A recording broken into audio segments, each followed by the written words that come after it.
Hey, everybody. Whoops. I'm Rick. Welcome to Talking Habs, where you get your daily fix of Blue Blanc Rouge. Got game number 31 tonight. Montreal is in Winnipeg to take on the Jets. First game of a 7-game road trip. I think there's something. No, I don't know what I was thinking. I thought there was something I should have said. Okay, it's going to be one of those kind of nights. Jake Allen and Nets. I know Matt, who's not here tonight because he is. They're recording the Pucking Around podcast right now as I speak. He thinks it's going to be Allen's last game as a Hab, and that we'll hear tomorrow morning that he's been traded because the freeze for any trades happens at midnight or 12:01. What day are we? Wednesday morning.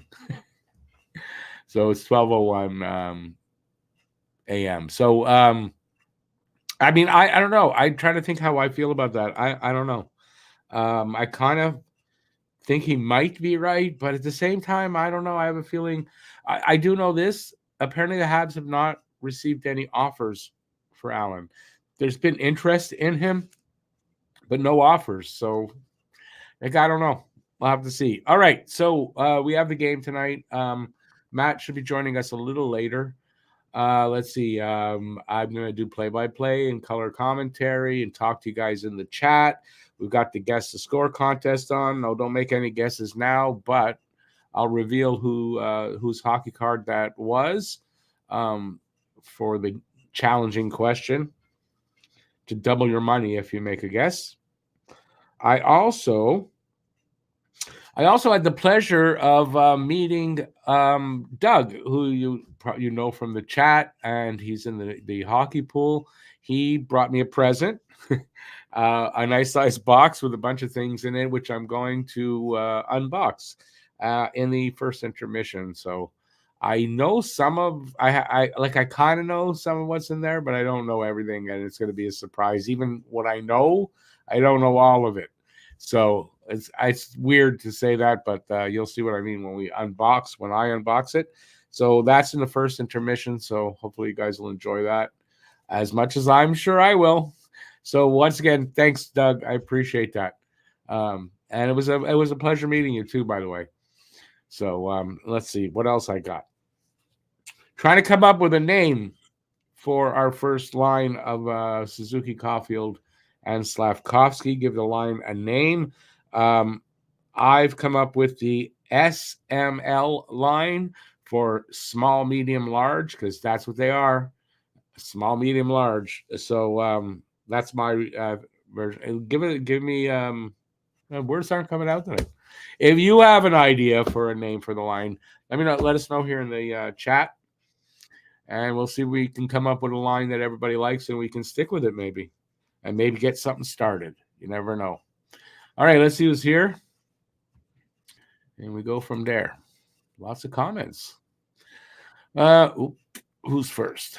Gislain first. Look at that. He's got Winnipeg 6-3. Shifley first goal. Doesn't count though in here. Guru. How's it going, Guru? Huzu. Taking on the Jets with Allen and net is a big task. Hopefully he has a good game. We know he's better than what he showed recently. Yeah, I mean, listen, it's not that Allen can't beat them. It's just, the team doesn't give him doesn't seem to give him any goal support, right? They don't score much when he's in nets. So we'll see what happens tonight. Hey, Bob's your uncle. How's it going, man? Bob's is the winner? What do you mean? You're still undefeated. No, it doesn't mean even if someone else wins, doesn't mean you're now defeated. But you're the only one this season so far. Listen, the season's still relatively young. There's a lot of time for someone else to win, but you're definitely first one of the year, and perhaps the only one of the year. You never know. It's a tough contest to win. Lucas, say Lucas, how's it going, man? Let's have a good game and enjoy the show. That's my hope.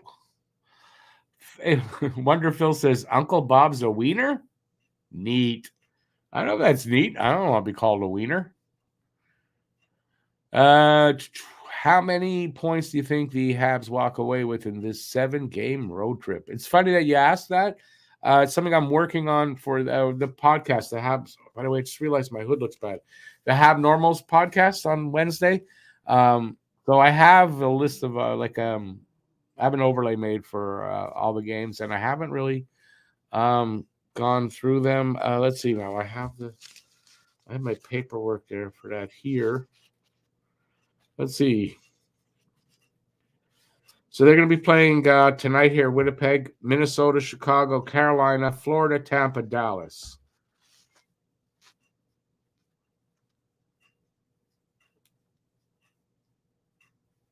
I mean, if you're looking at it, just looking at it and be realistic, you look at, say, maybe Minnesota and Chicago, but those are back-to-back games. Will they win both? Probably not.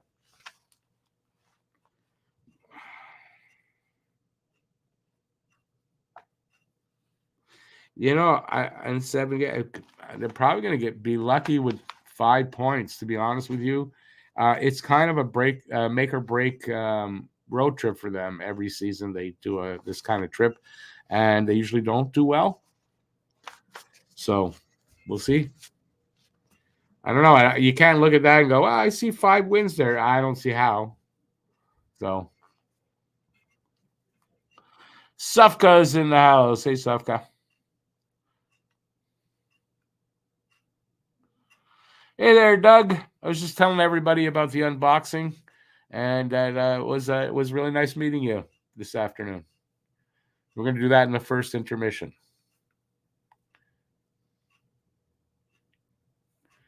Do you speak Slovakian now, Phil? Thomas. Hey, Thomas. How's it going? Alex. Hey, Alex. Made my guess on preview video, and person you want is John Good. Are you talking about for the yeah, I'll show that in a minute. So you think it's John Good? I don't I'm not going to reveal that right now.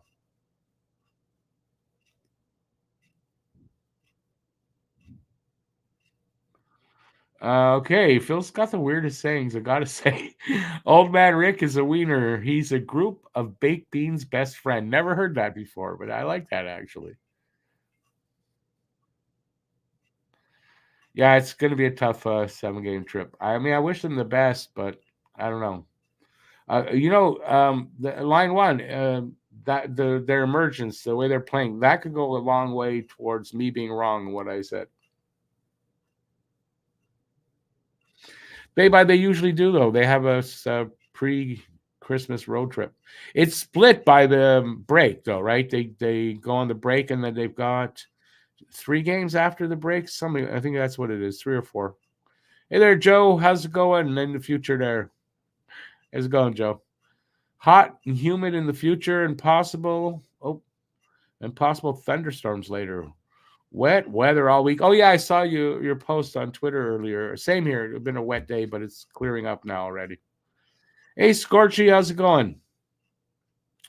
All right. You know what? I'm going to reveal that the hockey card. So in the preview video I did this afternoon, so I said that if anybody would guess whose hockey card is this, if you get it right, when you make your guess, if that's the right guess and you've got the right answer, that it'll double your winnings. So from $10 to $20.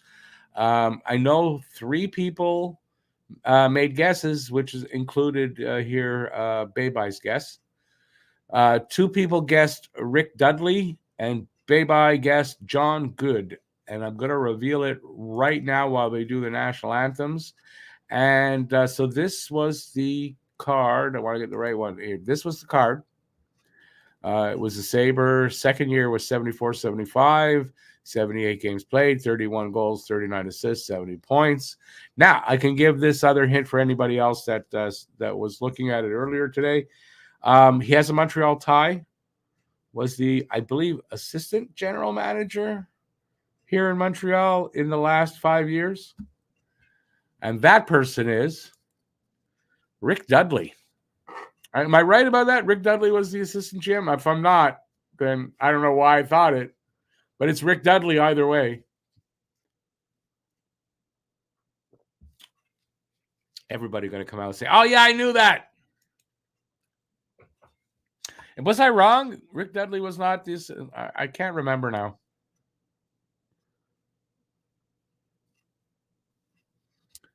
All right, so this game, they only have to do one national anthem. That's it, just one. Lucky us. Looks cold there.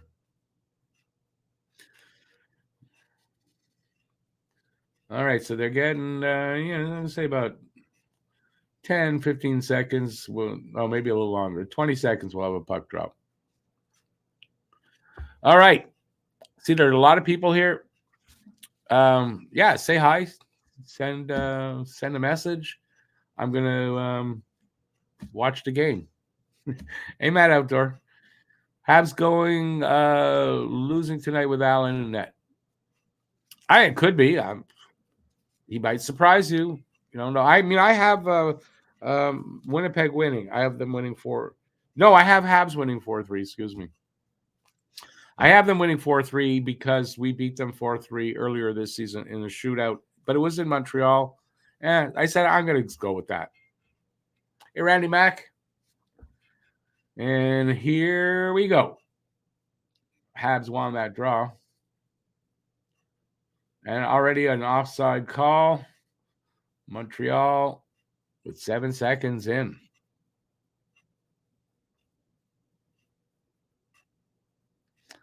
Allen is a winner. What's his last 7? He hasn't won. He doesn't have a winning record. Excuse me. I think mostly because he doesn't get any goal support. Allen's been okay, up to good, and even some games really good. But he's had moments, and I think it's overblown a little bit by a lot of people. But his numbers aren't great. How we're looking here. So don't forget, we got Justin Barron and his brother Morgan is playing for Winnipeg, and he's a forward. I don't know what his number is, though.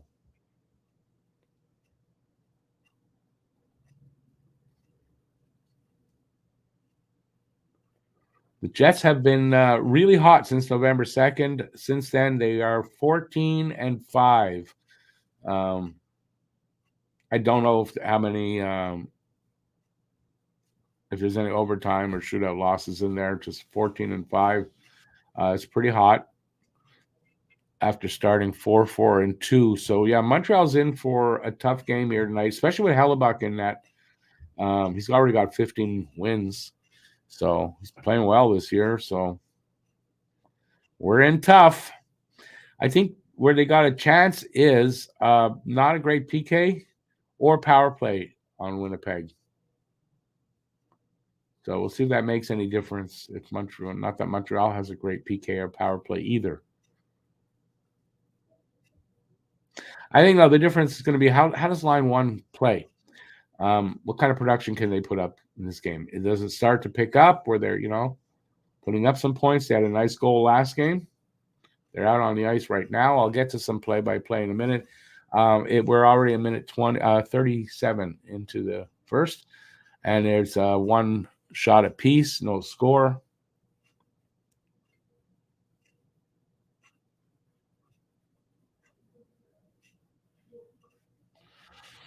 Face-off is to the left of Hellebuck. Devo taking the draw. Montreal now has 2 shots. Dvorak tossed out already. Didn't do anything. He's tossed out. Galley taking the draw. And I guess they wanted the Jets. They cleared out. Kovacevic. Oh, that almost given up. Sort of back and forth at the red line now against the boards. Comes out to a Winnipeg. Nothing. It's very choppy play so far.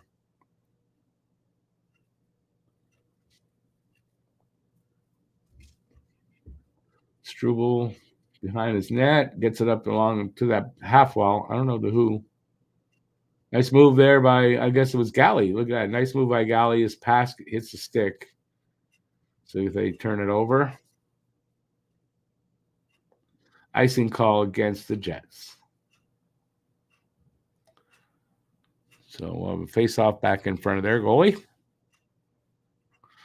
So far in this first couple of minutes, passing's not very good for I think either team. It's kind of just bouncing around. It's mostly neutral zone or in and out of the zone. So we're early.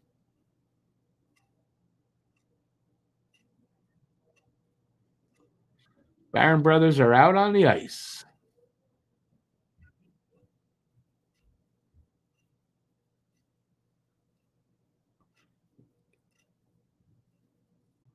Okay, Suguli with it behind his own net. Some changing up happening. He'll hang on to that. Wait for them to get set. Here he comes. Nope, being watched closely. Gets the puck up to Anderson at the red line. And he dumps it in, sort of. Try to chip it to Monahan to catch up to, but Jets have it. They get out. They're over our line. Oh, nice take. Yeah, I don't know who took it away from the Winnipeg guy, but he lost his stick. I don't know who that was. Matheson? Yeah, Matheson. It's funny.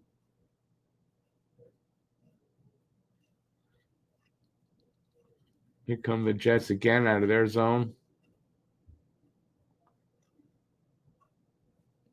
Sent pack in by Habs defense. They regroup back up into their own zone and change up. And here come the Jets. Yeah, just passing, no good. Neither team. We are 4.5 minutes, almost 4.5 minutes into this first period. That second Habs shot got taken away, so its shots are one apiece. No score.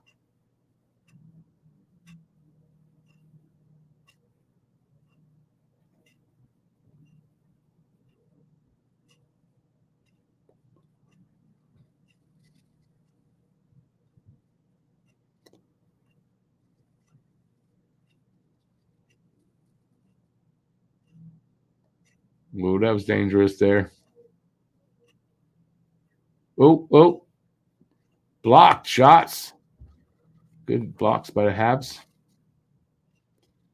Here come the Jets back in. Taken away by Montreal. Slaff with it. Is it back to the defenseman? And up to, is that Armia? Armia over the line, gives it to Devo. Devo sends a shot at the net. Very weak, bouncy. And here come the Jets back the other way. And pass got away from, I don't know who that was. Gooley sends it to the half wall to Barron. Barron's fighting for it, loses it. And then that guy loses it to somebody. I don't know which defenseman. And I'm not doing a good job today. They're coming back. The Jets over the line. Spins at the circle. Comes back into the high slot. Gives it to the point. Off to the side. Shot. Save Allen. Yeah, I don't know why. I'm just, the words aren't coming out well tonight, so.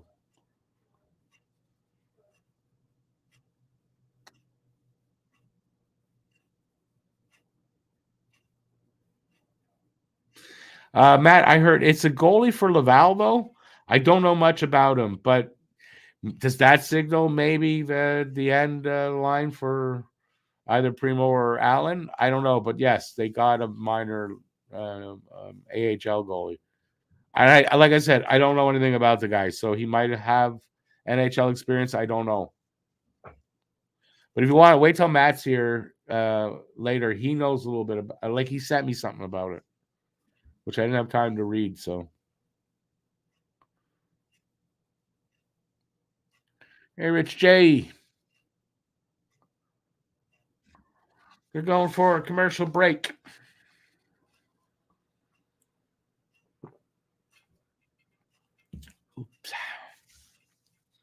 All right. So far, so good, except that neither team can pass very good tonight. So I hope that works out better as the game goes on. But we'll have to see. Not a lot of shots yet. A lot of play in the neutral zone.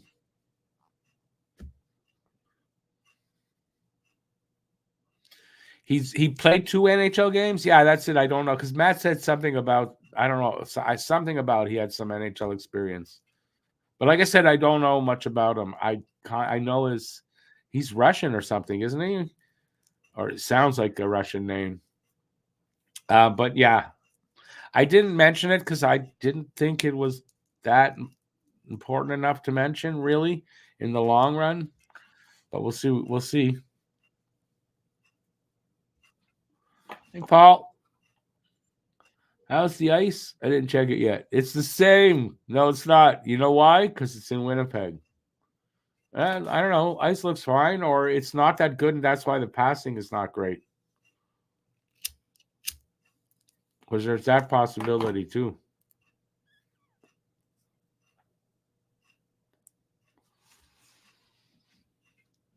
Don Cherry has NHL playing experience. He does. One game. One game experience. Not very not a lot of experience.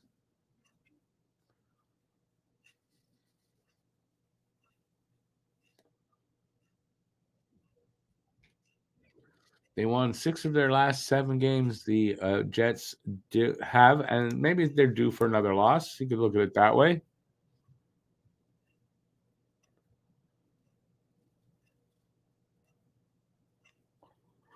You know, Paul, I don't know the Winnipeg Arena. I mean, it looks the same as the Habs ice. I don't know their shadows and all that. It's a little different, I'm sure. Looks fine. They don't look like they're struggling to skate or skating through quicksand.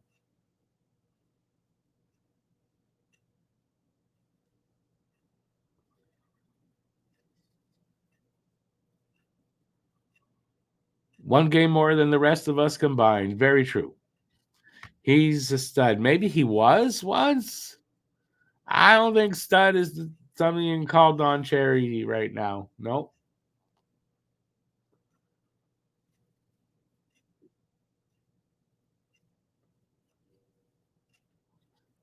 There's about 12:40 left in the first. They got a pizza commercial there over that. So, and shots are now 4-2 for Winnipeg. No score. What's my favorite salty snack? Ask Savka. Salty snack. I don't eat a lot of salty stuff. You know, snacking stuff. I go in like how do I want to put that? Like it changes off. Like it changes. Like I like something for a while, then okay, I like that better to for a little while. I don't know. It's either chips or some kind of crackers. I don't eat a lot of nuts anymore. I'm nuts enough, and it's kind of like cannibalism. I don't like it. So, but yeah,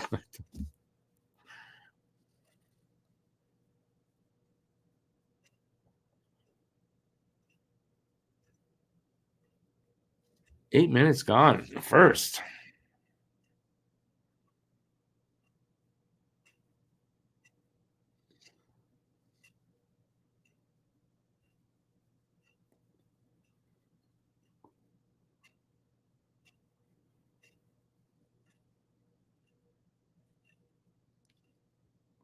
Um, Phil, I see what you said there. That's such an opening. I thought of the same thing, and how do I not say that?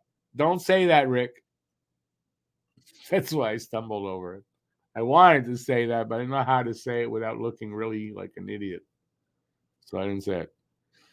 Salt is nice on ice cream and peanut butter. Well, on peanut butter, you gotta have some salt. On ice cream, no, thank you. Did it hit a post? I didn't even really hear it. Look at that. Habs did, no? No? I should probably watch the game. Be a good thing. What is lit?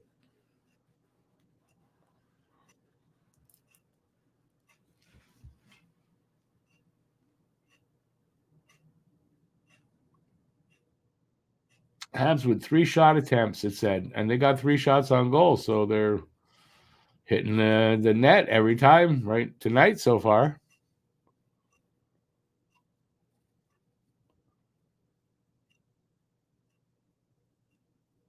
Yes, I don't like salted caramel either, really. I think every time I've had it, it's like, no, it's not impressive.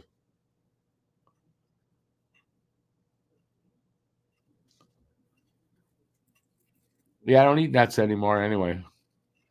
Do I like them unsalted? No, that's a different. Yeah, okay, but I don't put salt on my ice cream. Yeah.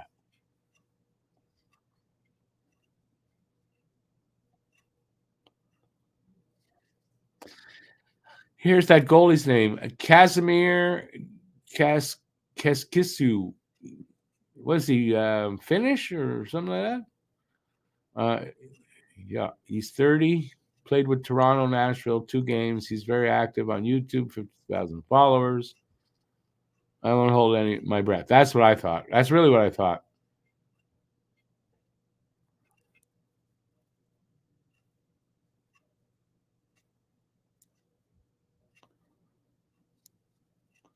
Chocolate salty balls. That just sounds like something sexual, like from some interracial porn movie. That'd be the name of the movie. Chocolate salty balls. Are there any kids in the room? I hope not.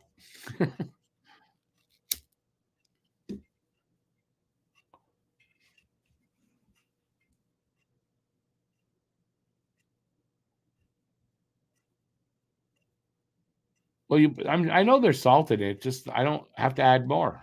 That's all.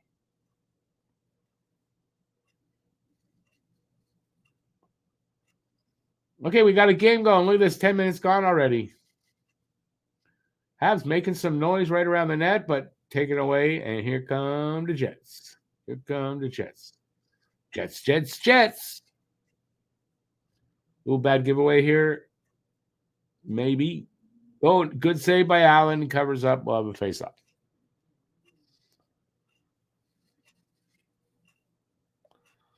Oh, chocolate salty balls. Actually, I thought I was making that up. It's from South Park?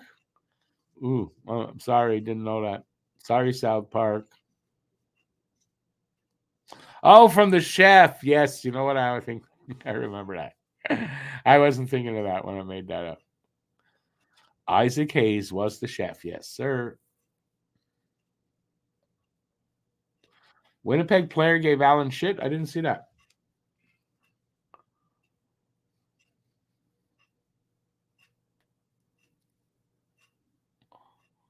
Chocolate salty balls.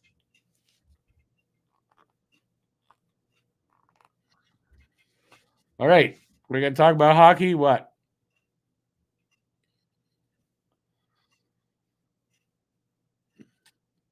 Not the most exciting game so far, though. Doesn't help. All right. What do we got to talk about then? And they're just in a commercial break, so they'll come back eventually.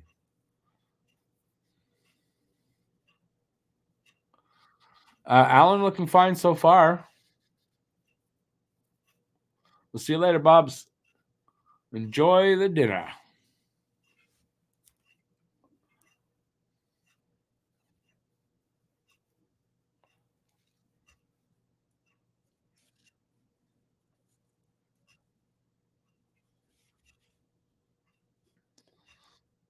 Well, he mentioned chocolate salty balls for some, and I said that sounds like a porn movie, interracial porn. And then they said, well, it was already South Park used that already, and I didn't realize that. I've seen that. I've seen every South Park.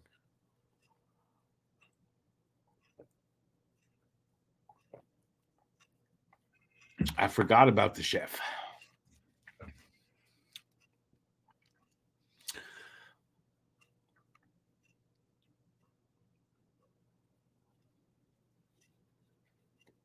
But who's earlier was doing that to Winnipeg? I thought I thought it was Winnipeg that was having the puck bounce off them a lot. So Bob's your uncle. I was already thinking of sweaty balls. Think alike, man. What? That's one of my favorite Saturday night sketches. Sweaty balls. The other one is the cork. The cork sucker. That's my other favorite one. Those two are fantastic. Oh man. The cork one, first time I ever heard it was on PJ Stock's show when he was doing on TS, which is now TSN 690 here in Montreal. PJ Stock had a afternoon show, and he played that first time I ever heard it. Oh my god, loved it.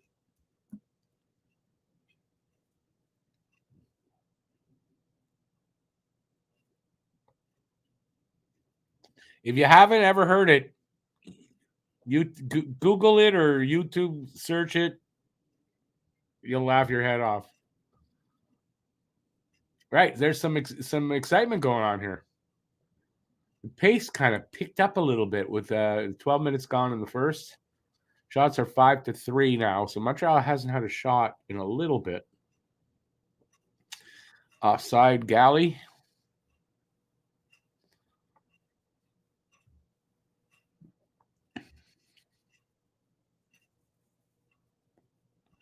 Yeah, LMBO, you're right. Back when Saturday Night Live was funny like all the time. Now, now it's not bad. I like the weekend update, and then sometimes I catch it. I don't watch it very often anymore. All right, we got hockey going on. Keep this pace up, boys. You might keep my attention. Mm.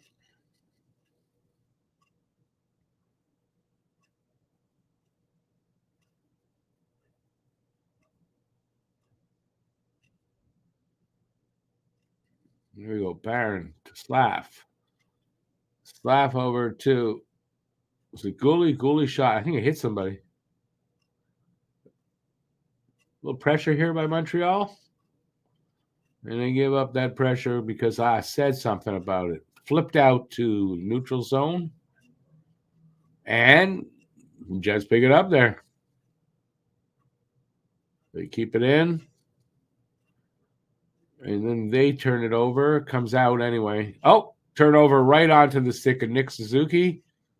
Right at the red line. He's in at the wall. His cross ice pass attempt hit his stick. Still have it though, the Habs. And he shot off somebody. Gets it. He's got it back though. Come on, Andy, score. No, he doesn't. Habs still have it though. No. Bad pass and gets off, kicks off somebody and all the way down. Oh, bad turnover. Off the goalpost. Oh my God. That stayed out. I thought for sure that's a goal.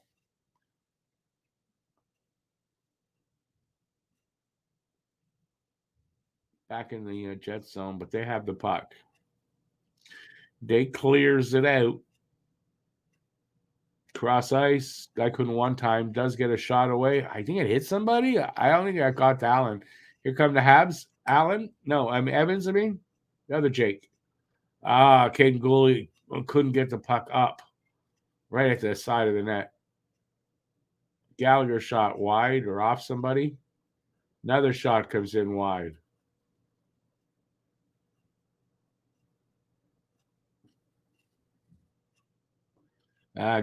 Gooley couldn't keep it in. Almost lost it. That would have been a breakaway.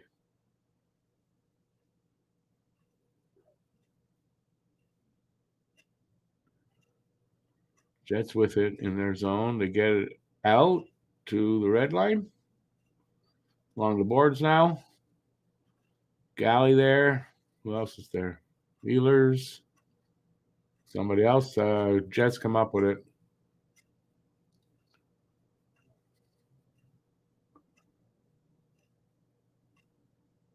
Jesus, almost a bad collision there. Savard and someone else. Took them both out of the play almost. Shot from the point. Didn't get through. Along the boards on the left. Behind the net now. And Habs tried to get it up, but he sent it back to the net. Savard couldn't, just circles the net with it. Guys changing up. Matheson to Savard. Savard up along the boards. To Mitchell Stevens, who sends it in. Ulinen after it. He spins, couldn't find it. Flipped out to the red line. I think someone got hit with a high stick. No call, but it was a Jet, so who cares? I think, because he just went off too. I think he got hit with a high stick, something.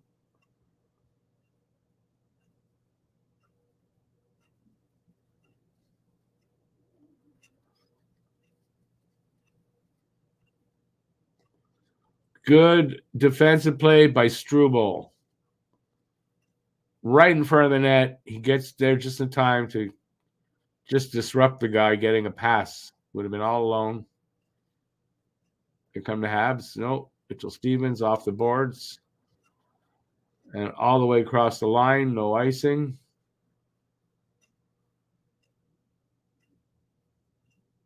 .310 left in the first. Shots are 5-4 now, no score.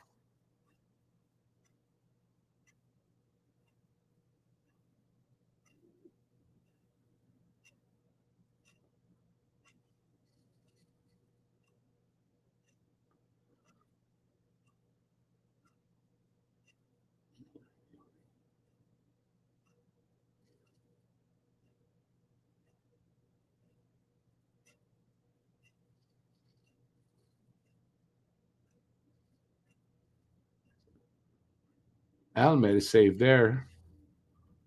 2:30 left in the first. Offensive zone time. They're not that much more than us, like 15 seconds more. That's not bad. But now they got some pressure here. Yeah, Habs get the puck. And can't get it out.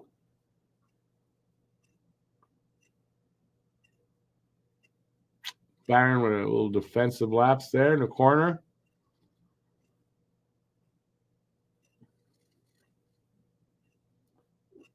Man, they can't get the puck out.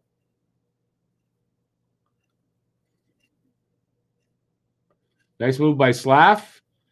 He accomplishes the feat.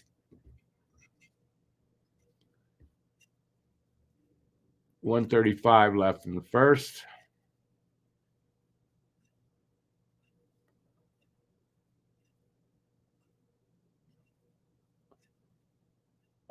Matheson couldn't get a shot away there.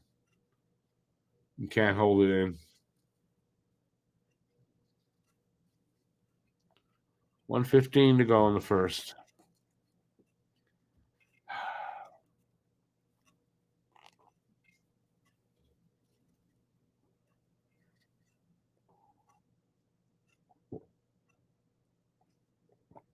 Last minute of play in the first period.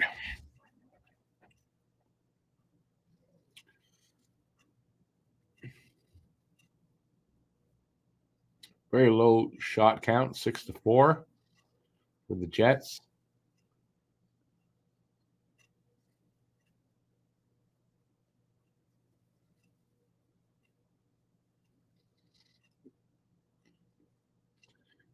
Armia in the corner crashes. Looks to me like he's Yoel Armia tonight. So far, anyway.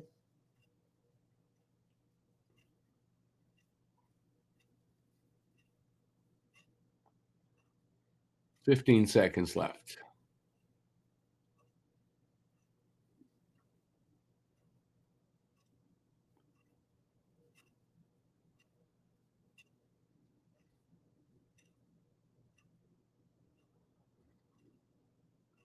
Well, there we go.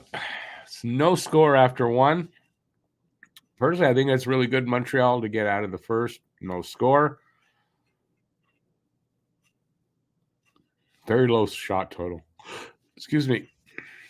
Suzuki passed to Allen. Yeah, that's not the best. Not really, though. He put it in the corner. And Allen went and got it before it hit the corner.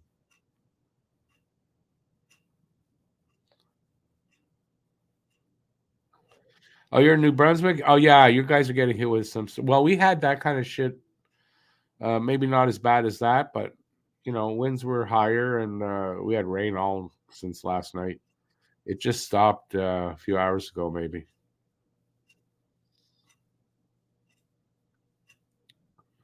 Was that a fast period?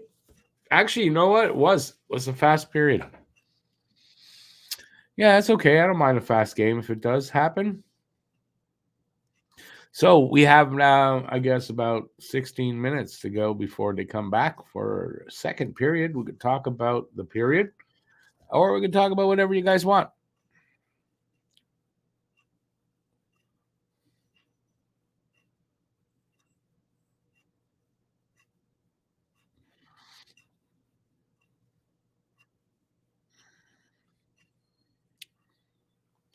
I don't know what to talk about. What do I have?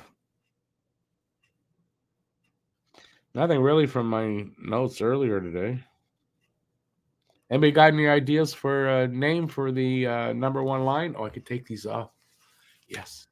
Anybody got any ideas for a name for the Suzuki line? The Jets are a different team without Connors. Well, 100% they are. And Connors is a Hab killer. There's not too many times we play the Jets that Connor doesn't get 1, 2, or 3 goals.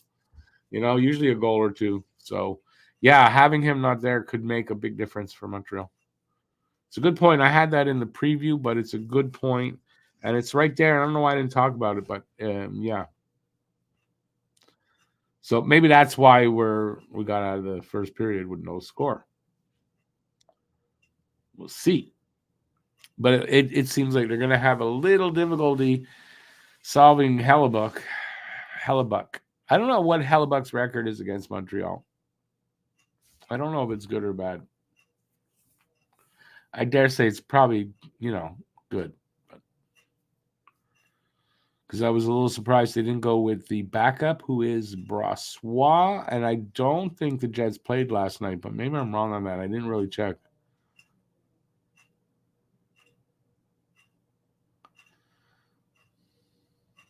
Kyle Connors is a good pickup in the fantasy pool, without a doubt.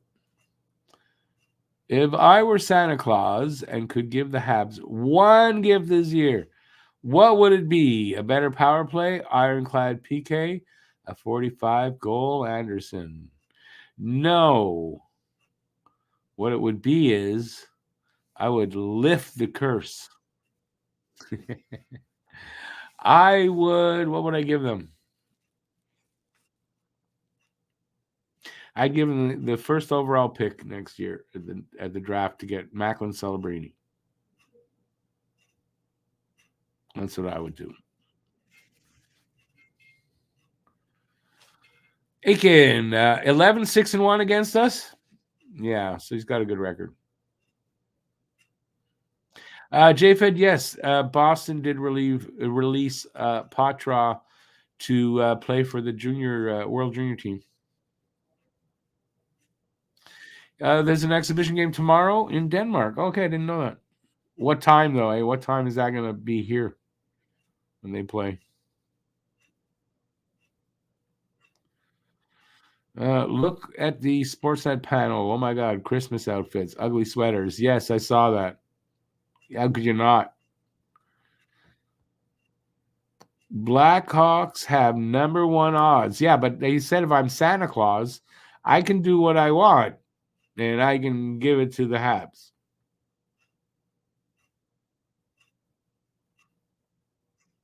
Yeah, I mean, I hope Chicago does not. I mean, that would be just it would be a slap in the face to all NHL fans if Blackhawks end up with the first pick again. it would just be it would be cause for. Okay, I'm not even going to say it.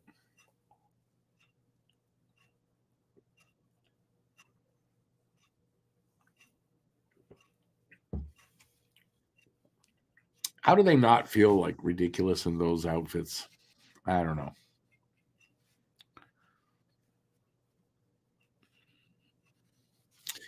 10:30. Oh, 1:30 in the afternoon and 7:30 p.m. Sweden tomorrow. Yeah, 1:30 now. I'm not home, so I gotta be somewhere at 1:30. So I ain't watching it. Edmonton did it for years, yeah, but Edmonton didn't have that scandal that Chicago did.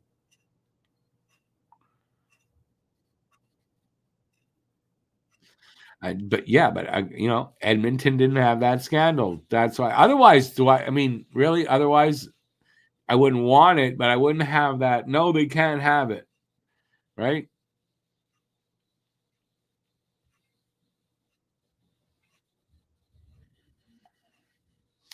No, again, I don't care about the back-to-back ones, just not for a team that had that scandal they had and don't deserve it. So there. Tape it? I can't tape it. How am I going to tape it?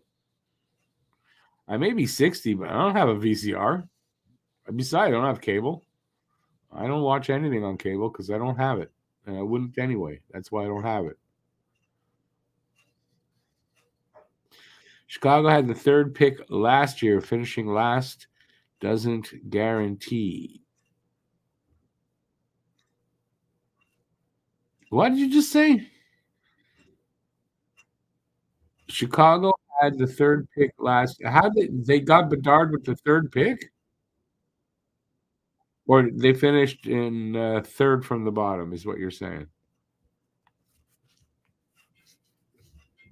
That's what you're saying. They had the third pick and then they moved up. Yes. I got it now.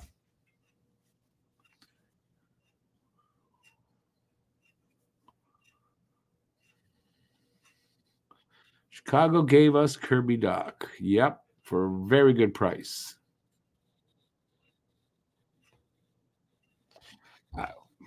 My glass is dirty. Is that what's wrong? No.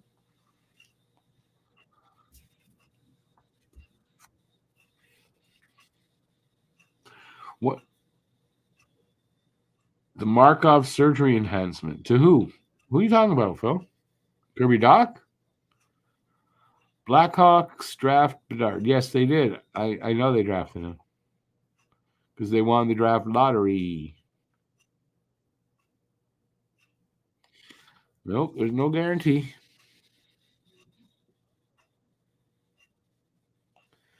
I don't need a tape. Do it on my TV controller. But I just said I don't have TV. I watch everything online. Hey Quinn, how's it going?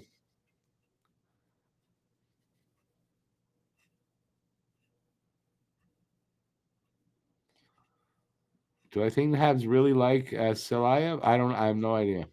Why you're gonna say you're gonna be negative and say because no matter where they finish, they're picking a defenseman, right?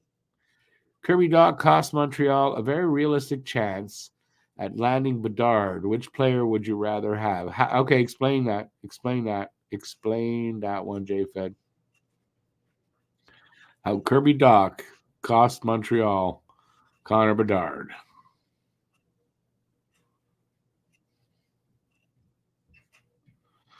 Sorry to hear that, Quinn. Hope you're feeling better soon, buddy.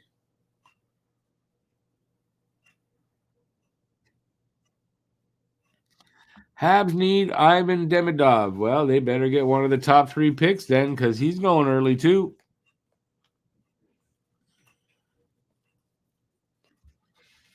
Habs need to get one of. They need a forward out of the top 10. That's what they need. The higher up, the better.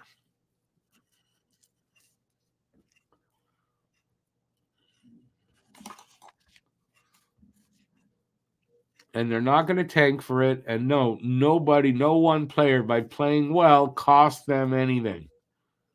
Because that's a horrible way to look at it. I'm sorry to say, that's a horrible way to look at it.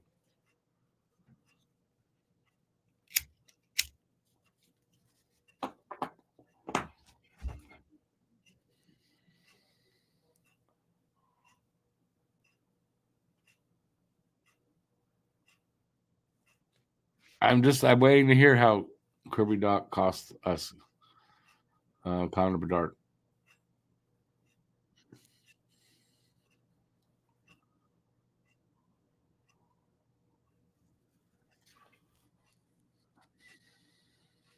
Anybody else want to talk about anything? Anything else? We can talk about anything.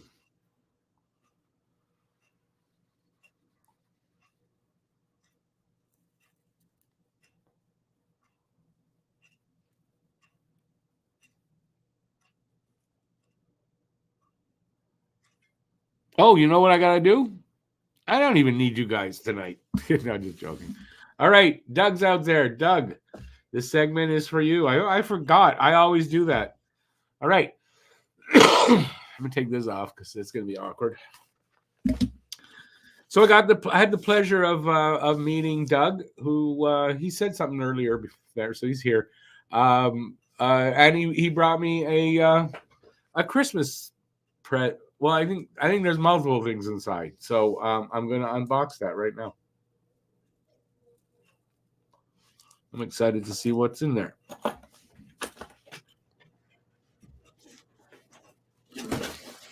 So this is the box. Just so you can see, I didn't look inside yet.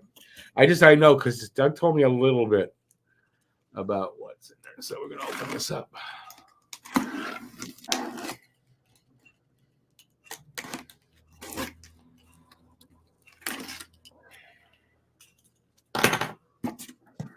I'm gonna put it down here because it's awkward otherwise.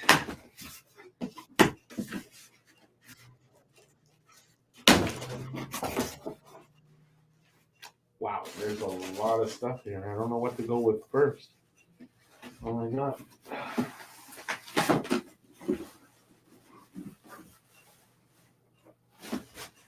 All right. Oh my god. Bob Gainey, signed. Wow. You know what you're going to see on the walls soon. Oh my god. Oh, I could put my Larry Robinson autograph. I could put mine in there with it.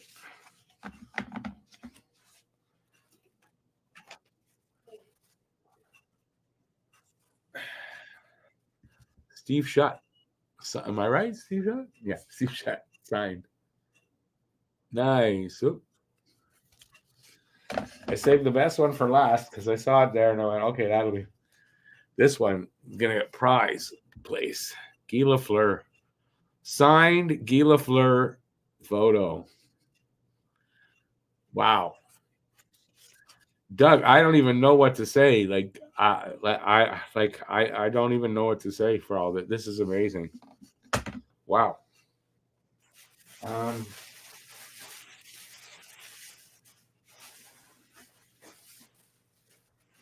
No.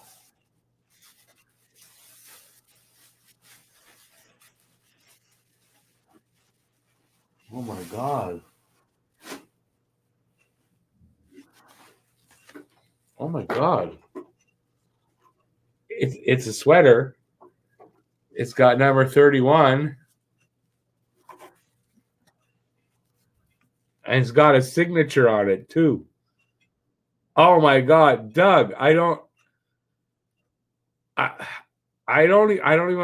can't even, I don't have the words. Oh my god.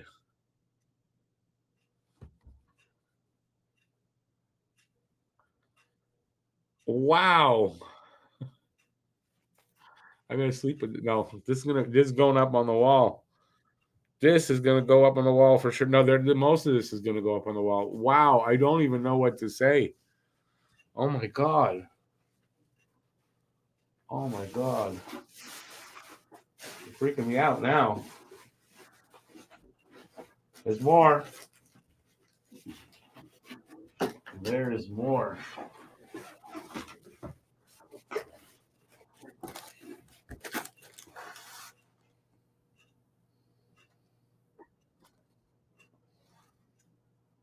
Oh, it's an ice bucket set. Oh, look at that. I couldn't figure it out for a second. It's an ice bucket set with glasses. Wow, isn't that nice? Unbelievable. I'll have to start drinking. I'll start drinking. Wow, Doug, this is crazy good, amazing. This is crazy. And it's not done yet. We're not done. We're not done yet.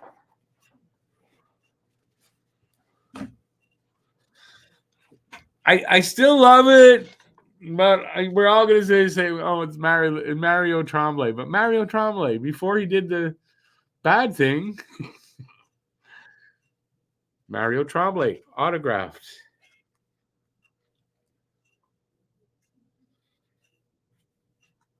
Hang on a second. Keith Acton.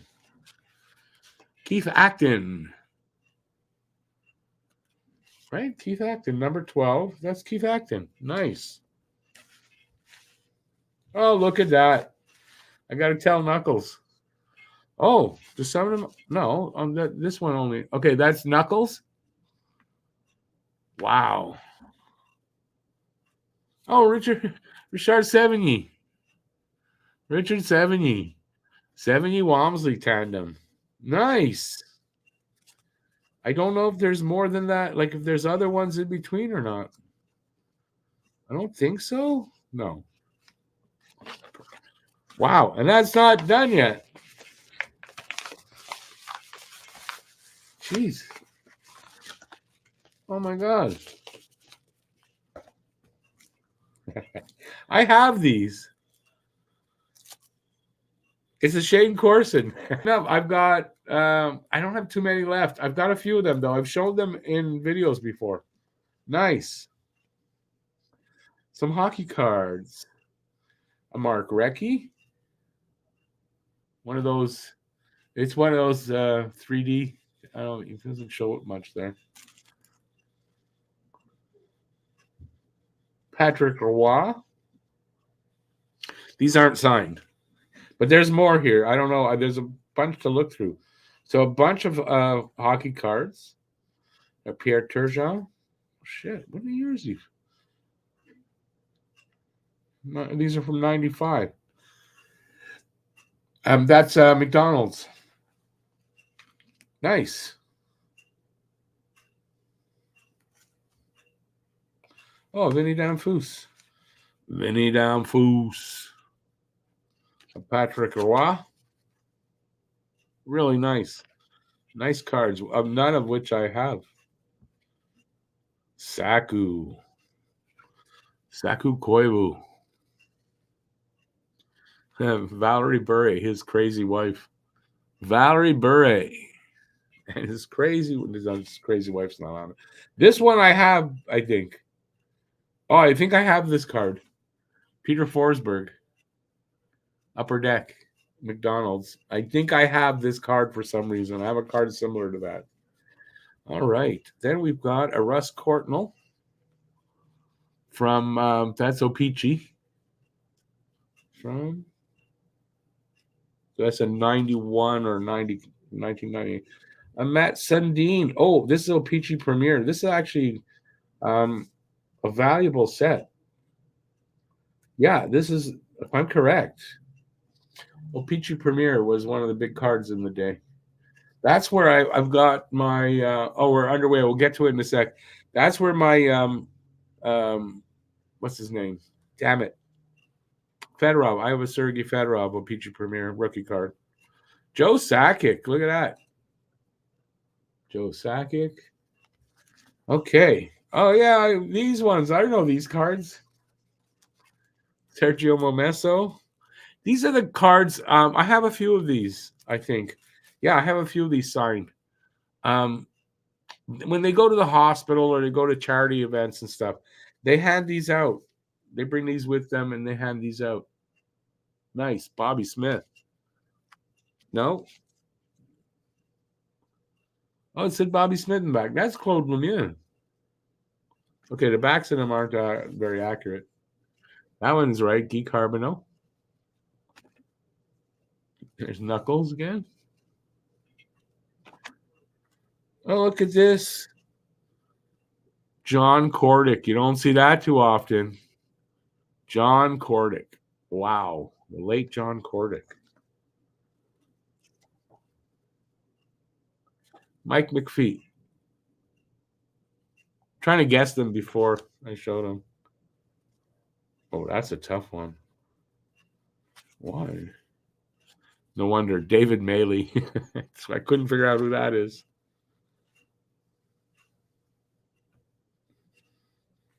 Serge Boisvert? No. I should have known that. Gaston Gingras. There's a penalty. 2. Slav just took a penalty for punching someone in the face. Oh, this is a big McDonald's. I've never seen these ones before. Oh, it's unopened too. Wow. McDonald's Patrick Wow, one of the big cards. Oh, this is cool. Here, Jeff Reardon signed Expos card. Jeff Reardon. Wow. Nice. Tim Raines, a Tim Raines signed Expos card. Love it. The Rock. And a John LeClair. A John LeClair upper deck. Nice. These are nice. Thank you so much. I don't know. Like, this is crazy, Doug. This crazy. Crazy nice. Okay, let me put these down so I don't damage them. And let's get to this game. Wow, I just don't even know what to say. I can't believe this Carey Price shirt. Revere that. Oh my God. Who cares about the game? Look what I got. Wow. All right, so we're underway here. I don't know if I can follow that. That was really, really nice. So you're going to see a lot of that up on my walls in the next little while. Have to do a redesign. All right, so we're on the PK. 2 minutes into the second and 40 seconds into the power play. Oh my God. My hands are almost shaking from that. Wow.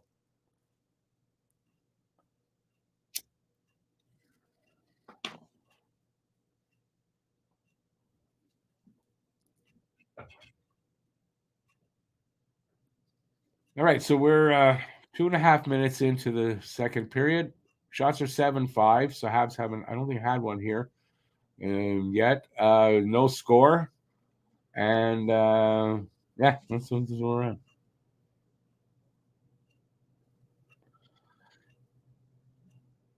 Absolutely, Bob's your uncle. You got that right. And it is true. The 5th anniversary is on Friday.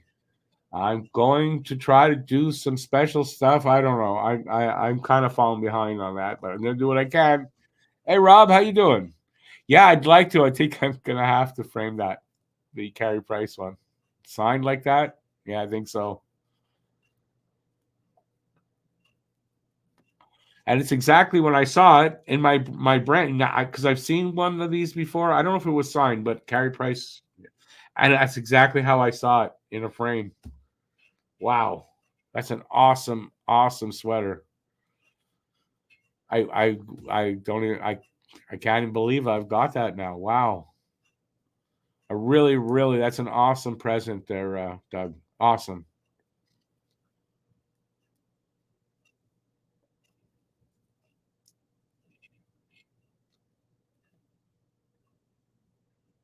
My heart's pounding. I don't know if you can see it through my sweater. Allen makes a save off of, I don't know who shot it there from the top of the right circle. So far, so good for Allen. Only 8 shots, but he's been good.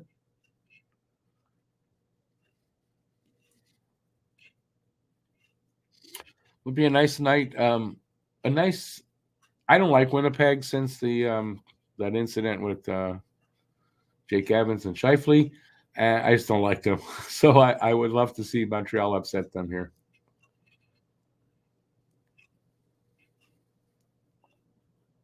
Devo keeps getting tossed. I don't understand it. He does nothing and he gets tossed. It's a weird thing. Yes, 3 cheers for Doug, because that really is, I've gotten some nice presents that's right up there with him. Right up there with, Guru's been giving me some really nice stuff too. And, that's right up there with it. Hey, Franco, good to see you out there. And at the same time, we actually got to meet each other, shake hands, and talk for a few minutes. So that was really nice as well.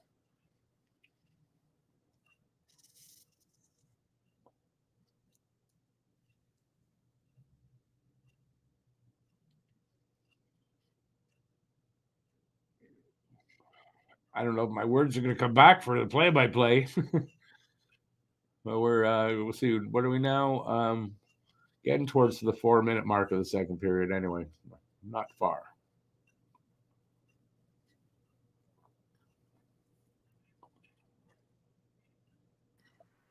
There's Matt. I'm dying to know who's the jersey. I'm going to show it to you. Okay. Okay, so first of all, no fucking way, bitch. Isn't that nice though? Wow, that's dope. That's just crazy good. That's awesome. That's just crazy good. You know what those go for? Do I know? A lot of fucking money. Do I know? Unbelievable! You keep that I thing can't. behind bulletproof glass, my friend. Someone already said you got to frame that. I kind of got to. You have to. That's like a $1,500 jersey. No, that much? Oh, his signed jerseys are. You could get over $1,000 for it easy. Oh yeah. Oh my god. Oh yeah, Carey Price signed jersey. I gotta get that insured. Wow, Doug, you can't be serious. I don't know what to say. Wow. No, let's not. Don't embarrass. No, don't embarrass the guy first of all, and that's fine. I mean, but I know it was expensive, but not that expensive. Yeah. Wow. I have to get that in, especially since it's one of like the more recent ones. Yeah, you can. Yeah. You can get up to. Anyway, I'm insured here. Anywhere between like 500 to $1,000 usually is what you can get for him. Yeah. Hey, we scored the first goal. Oh, we did. Who was it? Andy? What? Yes, and I got it. Oh my god, he did. Because in my guess to score, I'm allowed to pick two, but I thought Slav or Andy. And it's right here, and it's not a word of a lie, just in case anybody's. If you can see that, Slav or Andy. Andy got it. Nice. Well, did he kick that in? Wait, is that 3 goals in 2 games? Yeah. Did he kick it in though? No, it's a good goal. Yeah. Well, he's gonna go on a streak. I mean, this is proof, right? I'll take it. By the way, I gotta say, Jaden Struble, what a first period. Yes, he made some terrific plays. A couple of really good defensive plays, man. Like some good one in particular right in front of the net. Wow. No, I'm sorry. I'm thrown off a little bit here. Okay, Bobs, you saw that too. But anyways, they dropped the puck. That's done. It's a good goal. Nice. What a nice night. Yes, indeed. The recording went well too. The recording was really good. Yeah? Good. Yep. Good. Went maybe a touch line. I think we were right around an hour and 20 minutes, but yeah, I mean, I think it's fine. Yeah. No, that's fine. I love how you were painfully saying how good the U.S. was too when you were talking about the World Juniors. But we'll leave it at that. Wow. It was designed for you guys, that question. It's like, yeah, Canada sucks. We're going to get both raised. But at least Lane Hudson's on the U.S. Saying sucks is going a little too far. No. Canada's they're gonna be fine, but they're not Sweden or the U.S. or like I think like Slovakia. I don't think should be slept on either. Slovakia's gonna have a really good team. When I answered it, because I said Sweden, like to me is Sweden, but that's the other team I was mulling over the two to say.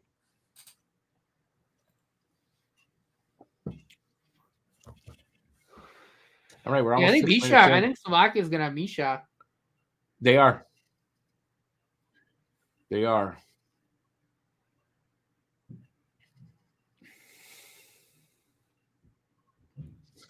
Franco, it's nice to see Andy scoring again. I didn't like having to see him frustrated like that.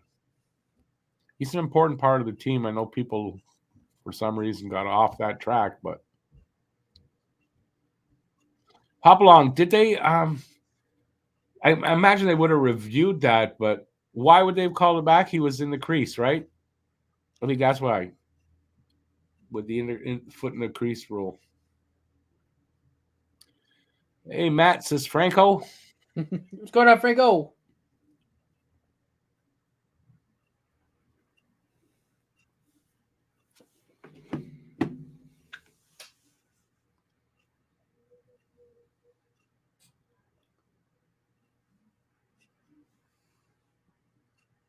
A big check coming up here. Play Struble in the corner. Nice. I thought Allen's looked pretty good too tonight. Slav just bowled right through the guy. Did you see that? Did you see the check? Yeah, I think I'm a little ahead of you. I might have missed it a little bit, but I'm not shocked. I mean, he's a big bastard, that kid. Oh man, he like belly bucked him. I swear, that's what it looked like. I think Allen's looked pretty fine tonight too. He has, yeah. Which actually, speaking of Allen, the Red Wings lost another goalie, so there's another team in the the mix that'll need a goaltender. Yeah.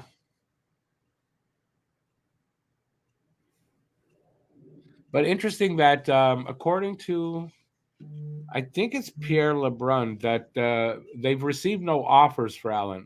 There's interest, but no one's offered anything.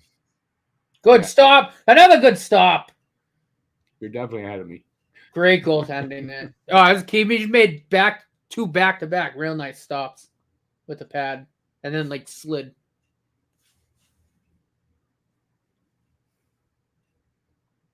There's one. There's the other one. There you go. No, he's sharp tonight, Allen. Yeah, no, he looks good.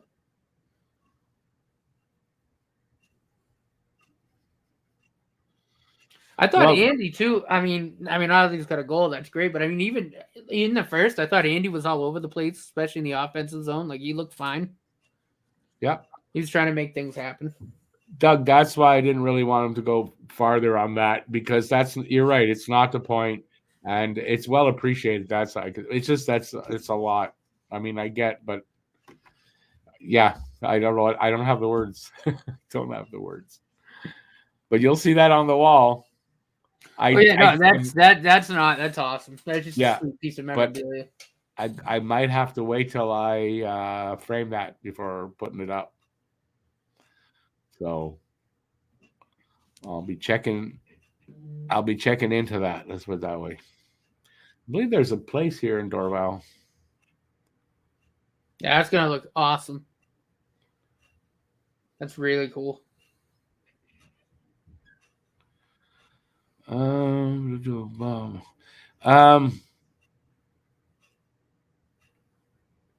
That rule with the foot in the crease. No, if the puck, no, you couldn't have your foot in the crease. I don't think for any reason back then, but it's changed. Elliot Friedman's reporting Caden Primo to LA, he thinks. That doesn't seem to make sense to me. Especially when LA kind of only needs a goalie for a short period of time. Primo's not going anywhere. Oh no, Copley's out. No, Copley's out on LTIR. That's true. I don't think it's going to be Primo. Well, I mean, could be.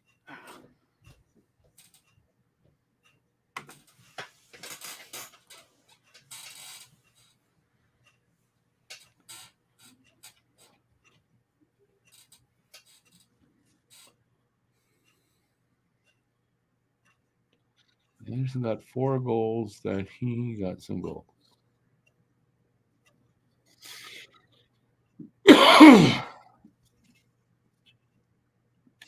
But Matt, are you being negative that he's only got 4 goals, or you're trying to like being sarcastic? He's got 4 goals.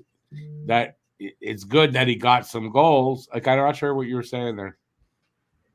With the slump he was in, with the slump that he was in, if he gets say he gets 6 goals in the next 7 or 8 games, I think that brings him back into respectability without a doubt.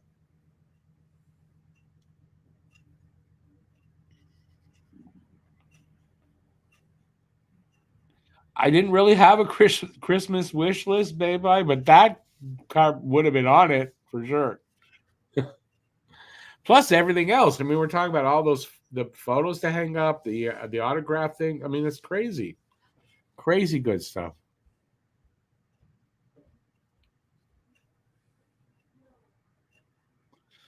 Paul says Primo's old man played for Detroit. Maybe Primo goes there. I get possibilities is out there, yeah. I just feel it's going to be Allen. By the way, 9 minutes in, shots are tied at 11. Montreal up 1-0.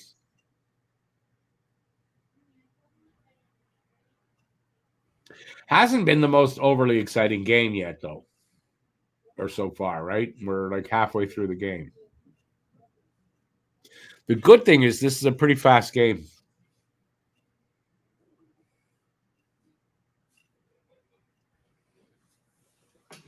That's been a pretty fast game. Oh, my Lord Jesus.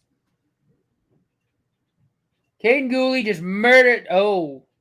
Caden Gooley killed a guy on the boards, and that same guy went in front of the net. And I think it's Niederreiter, and he took a shot off the hand. Murder him very well, then.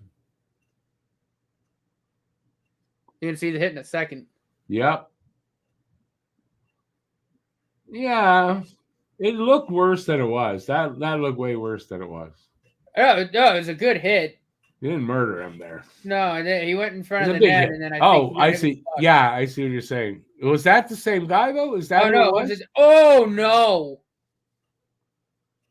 Yeah, I think something else happened to Niederreiter, no? Oh, I think that puck hit Niederreiter in the balls.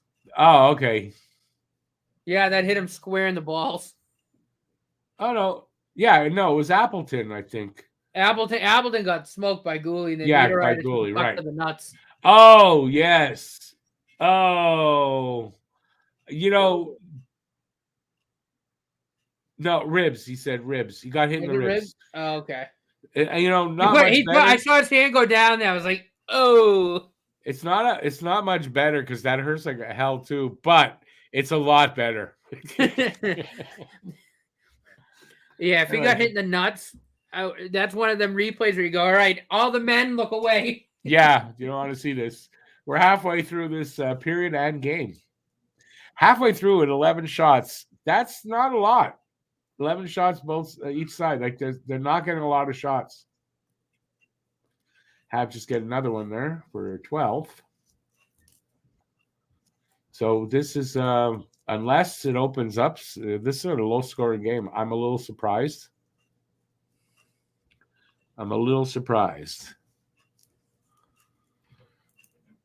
Paul, it was either I thought it was high enough for the ribs, like he said. Honestly, I thought it was. The way he put it, he reached his hand down to his nuts. It was to here to cover up the ribs. I thought too. And then that last shot I saw where it hit him up high. Still hurts. He jumped up though too. That was the thing. Like he jumped up. I know, but it was a high shot. No, I know, but because he jumped up, I know everything went up. But listen, you get hit in the ribs like that. No, it'll hurt like hell too, especially if it hits the bottom ribs. Just about as much anyway, right? Probably not as much. I mean, if he got hit in nuts, he probably wouldn't have gone up that fast either. Yeah, that's true too. Even with the jocks they wear, it still hurts. It still hurts. Oh God, yeah. I still don't know how Blake Wheeler played a whole game with a ruptured testicle. That you would have had to sedate me like on the ice and put me on a stretcher. Like there's no way I'd be able to continue. You got to think every stride he took hurt. Seriously. It rubbed, right? Every time he moved his how did he do it? I wouldn't know. I don't want to try it. I don't. No, the pain threshold for that. He's got to have a high pain threshold. A really high one.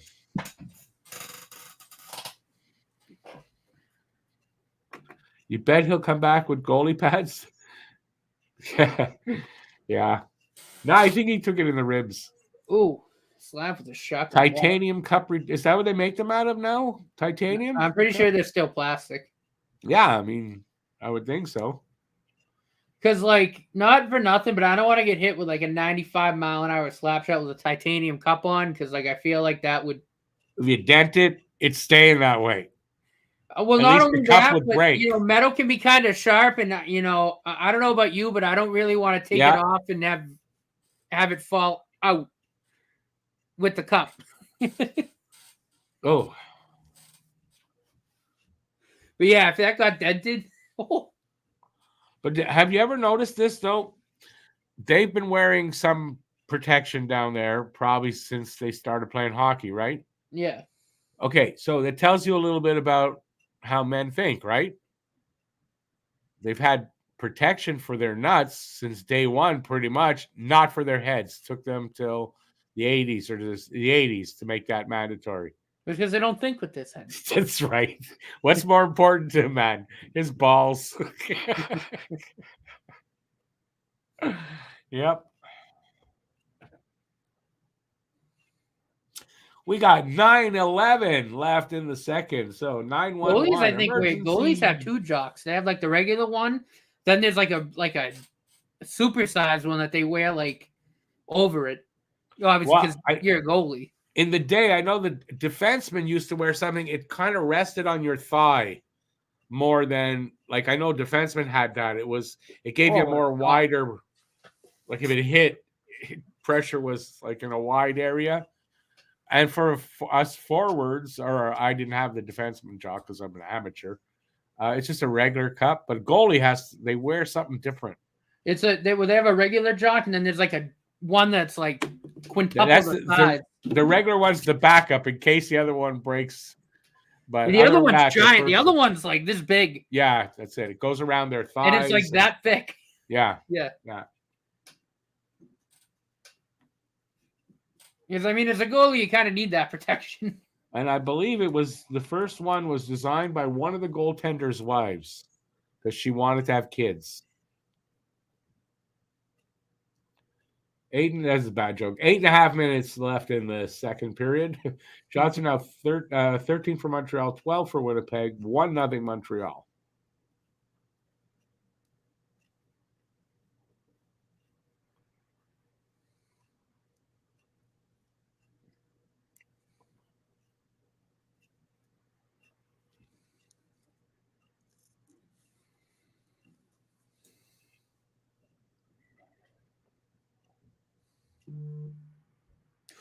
Oh, what a move by Galley.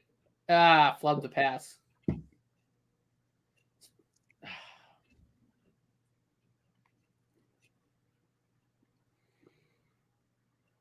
Oh, good defense. Oh, Struble. Excellent defending. Starts the rush. Still with it. Good pass to Monahan. Monahan still with it. Throws it out in front. Oh, good stop. James Struble, defense leading to offense. You're a bit ahead of me. I think I am. Watch this play, though, by Struble. Seriously. Defense leading right to offense. Yeah, he transitions well. He's so good. Good save, Alan. Yeah, I don't think he's going back down. No, I don't think so either. I think he's here to stay. I think he's here to stay. Oh! Andy almost got played in. Oh! And a power play for the Canadiens. And Josh Anderson said, strip Jake Evans again, see what happens. Well, it hasn't happened yet for me.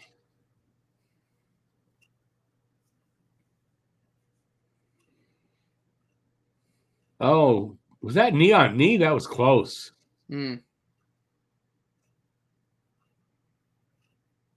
This is what I like. Something happens that's dirty, and they go after the guy. At least they confront the guy. It's not just standing around and go, "Oh, did that happen?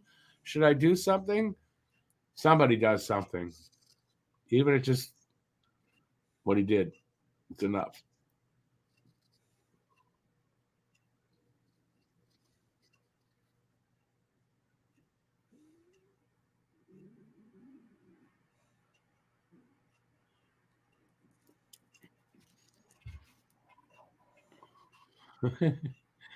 Andy with that push. That was cool. I didn't notice that.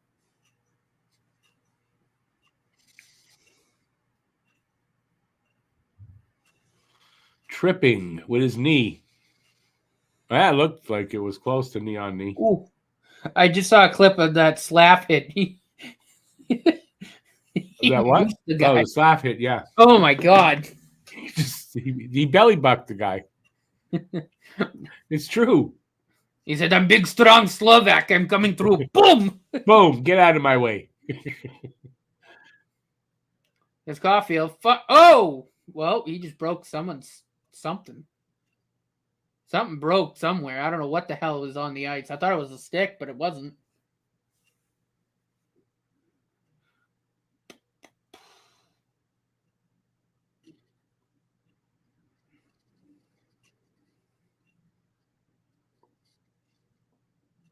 What is that? I don't know. Tape? I thought it was a stick, but I don't think it from a is. stick? Tape? Maybe? I don't know. Unen.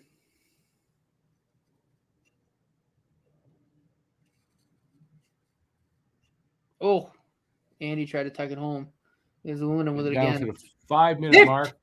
Andy in front. Also scored on the power play. Who was it? Dvorak. Nice. Picking up the loose change. 2-0. Didn't he get a goal last time too?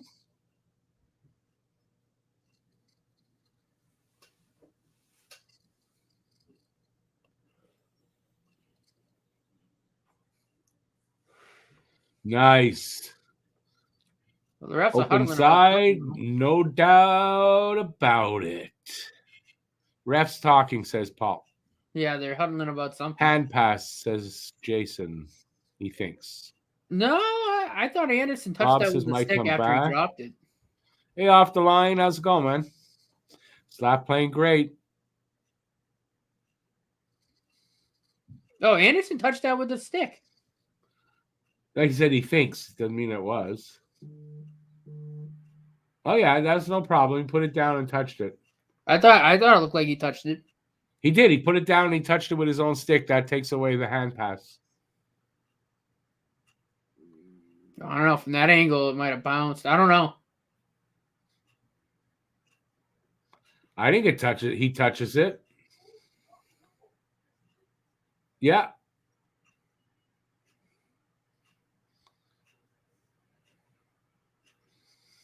Yeah, he just clips it. He doesn't touch it much, but it touches his stick. That's all it needs. It looked like he might have. I don't think it bounced over. Good goal on the ice. It did. It just did, and if you saw, it spun a little bit after it hit Andy's stick. That's what I thought I saw too. Okay. To me, that means it just clipped the top of his stick.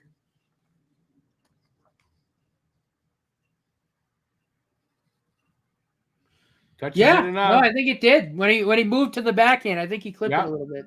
Yeah, I think so.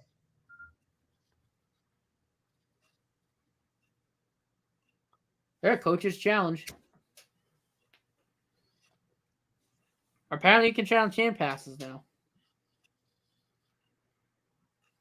Oh, come on. It starts to spin as soon as he clips it with the backhand. Now it's no goal? No, they're reviewing it. Oh.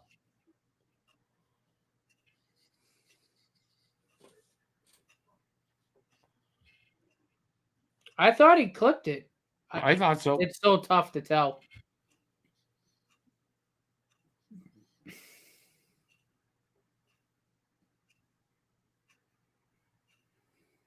That's really hard to tell, though.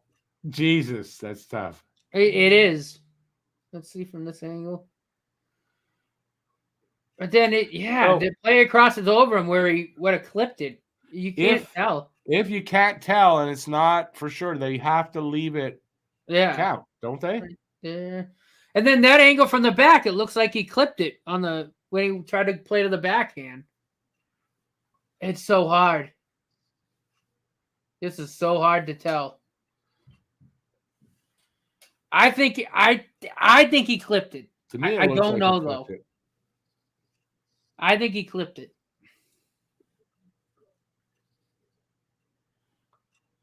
Yep. It's like he said, it spins more after he the backhand. That's what it looked like to me. Yeah. That's what I'm seeing. Or I saw on the replays.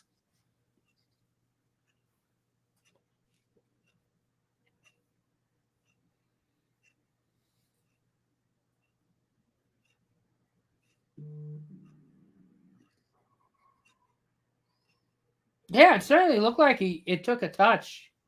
If anything, something slight, but it definitely looked like it took a touch off his stick. It should be fine. Well, let's see what they say.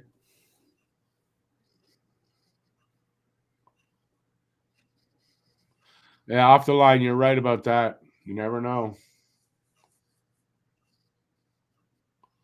I thought, unless it shows conclusively that he didn't, like that it should be overturned, they can't overturn it. The way they're talking about it, seems like it needs to show conclusively. The way Hellebuck's stick was, it looked like it might have had to take a little clip to get over it. No, I don't know. Like the way it went over Hellebuck's stick, like you think it might have had to take a clip off of Andy's stick to get over it. I don't know. Paul, he touched it with his hand. Even though he put it down like that, if he doesn't touch it himself with his stick, it's a hand pass. He has to be the first Hab to touch it, or if a Jet touches it too. Or a Jet touches it, yeah. To me, he touched it.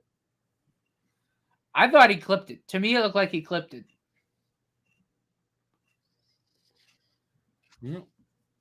More people think no goal than think goal. I think, or we're about even.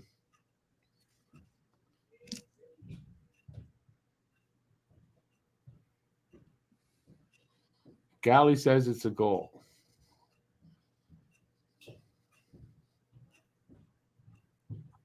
It's a goal.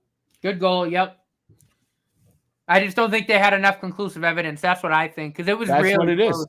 If not, they can't overturn the call on the ice. No, I think that's fine, because I think, there's angles where it showed like it certainly looked like he clipped it.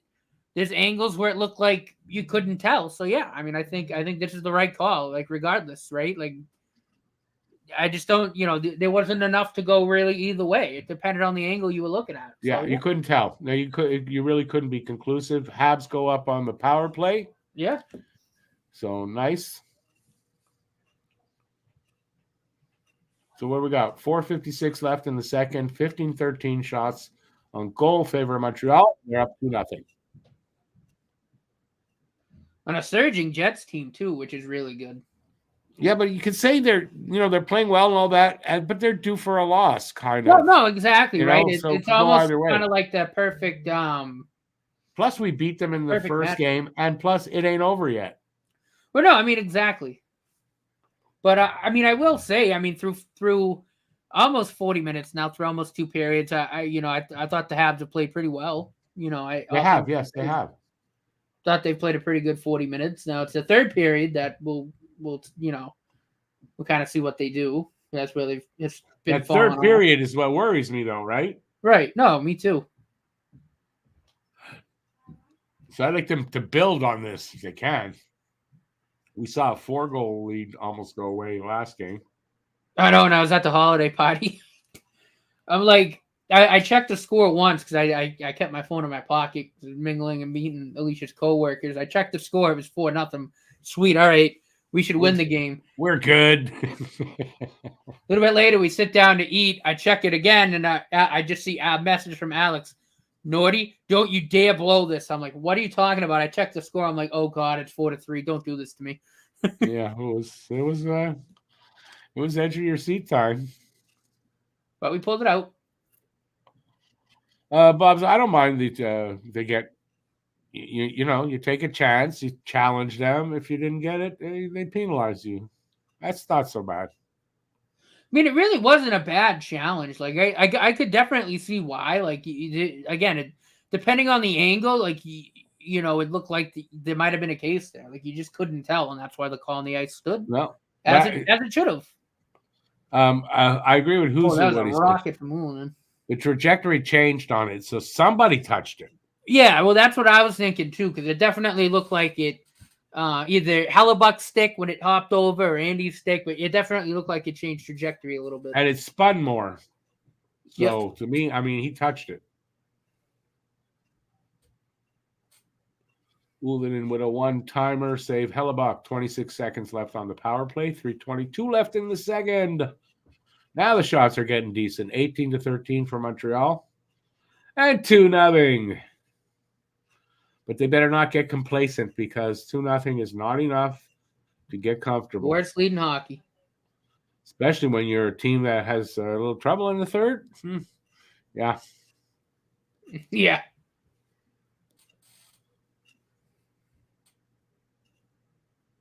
That'll do it for the power play. Power play over. Not for me, though. But now I know that nothing's going to happen, so.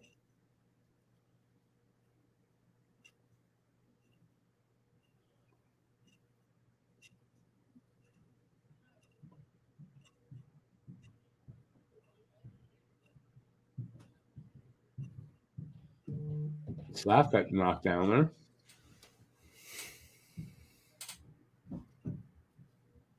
Oh, Cole's pissed at the ref.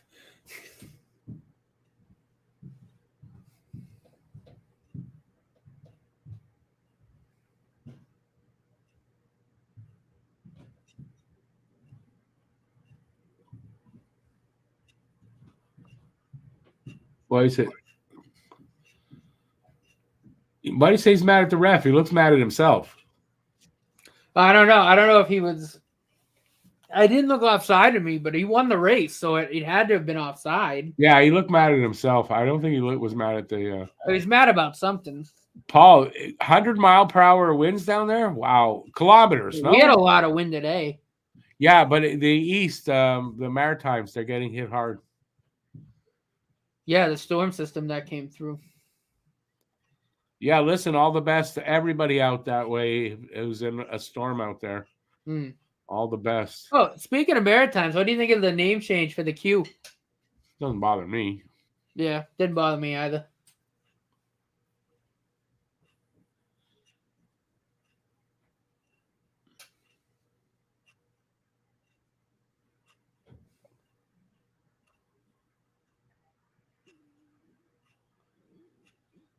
Yeah, if we had 100-kilometer-an-hour winds, I'd probably be no power. Wouldn't be doing this tonight, probably. We could be hiding under the covers, holding his Carey Price jersey close to his chest. Yeah, no, I wouldn't have opened it. I would wait till the next show. That's so awesome. No, that's such a nice piece to add to the the studio. Oh yeah, for sure. No, it's very nice. Very nice of you, Doug. Seriously, you're a good man. Yeah, that he is. That he is.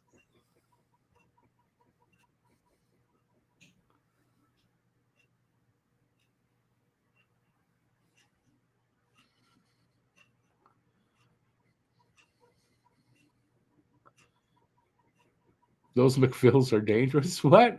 What's a McPhil?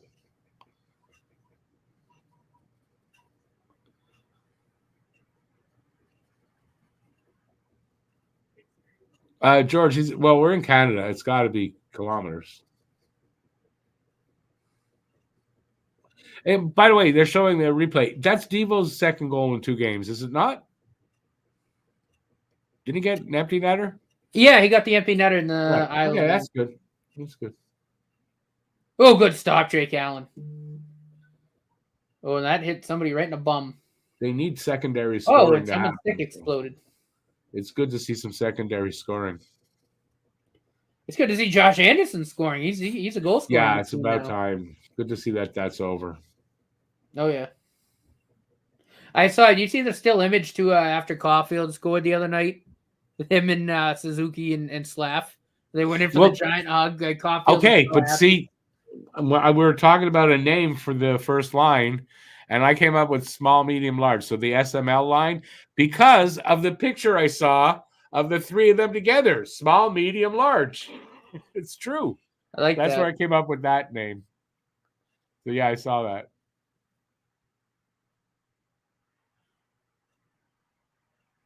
Minute and a half to go in the second. So the second period is almost done. Jake Allen might have just made a save behind his back with his glove. He turned and flicked his glove. Yes, he did. Nice I don't know if he made the save with it, but he did that. They score? Yeah, they scored.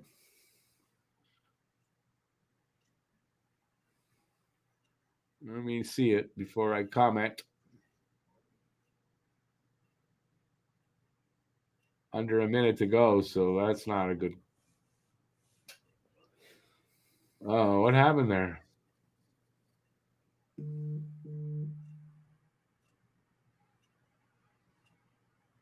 Can't tell. I gotta see that replay on that.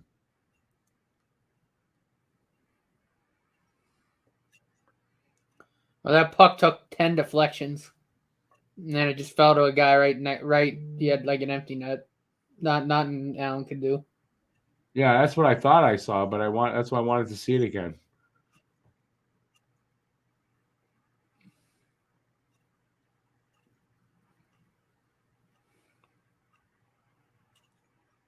Oh yeah, he had no chance on that.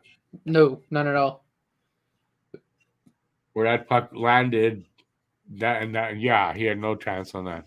No, if he tried to stick his leg out, he probably would have ripped his quad in half, his groin in half.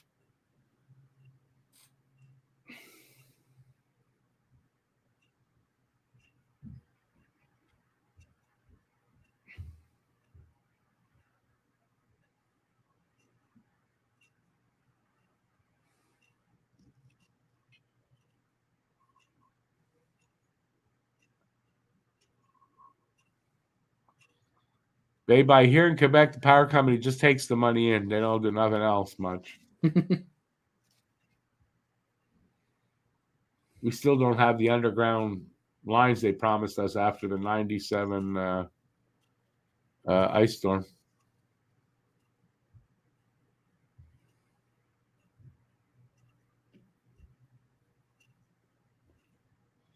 Period is over on mine. So, yeah, we got an intermission now.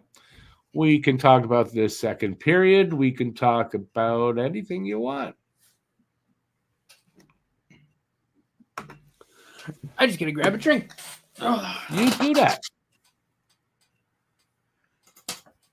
George thinks Allen's playing a good game. He is playing a good game. That goal is definitely not his fault. So I'm not going to blame that on him.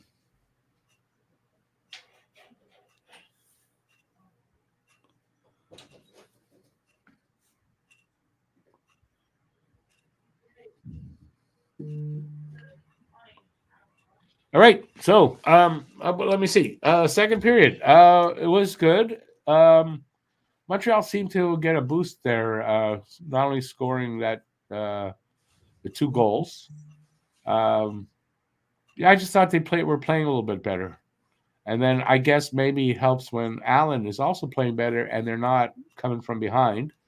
That helps.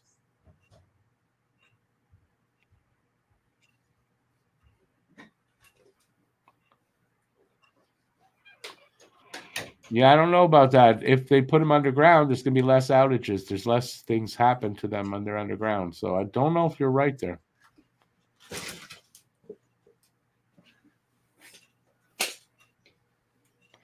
Huzu, they don't. What do you mean they have the monopoly? Is there multiple power options in other provinces, or just one option? Just like here.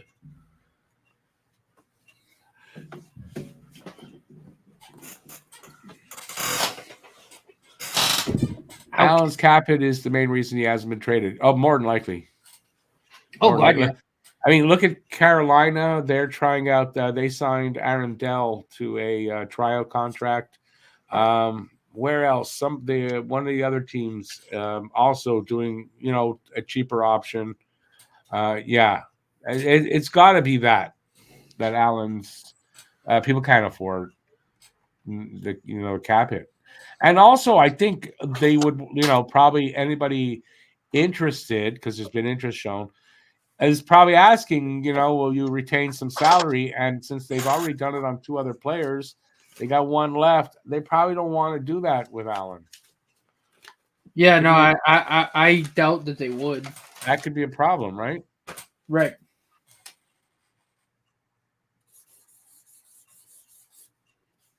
That's just for like an insane return. Habs don't want to trade Monty. Well, I think signing him means they're not trading him. Nobody is interested in Primo. I mean, I don't know. That's not true. Apparently, there's been interest in both goalies, just no offers made.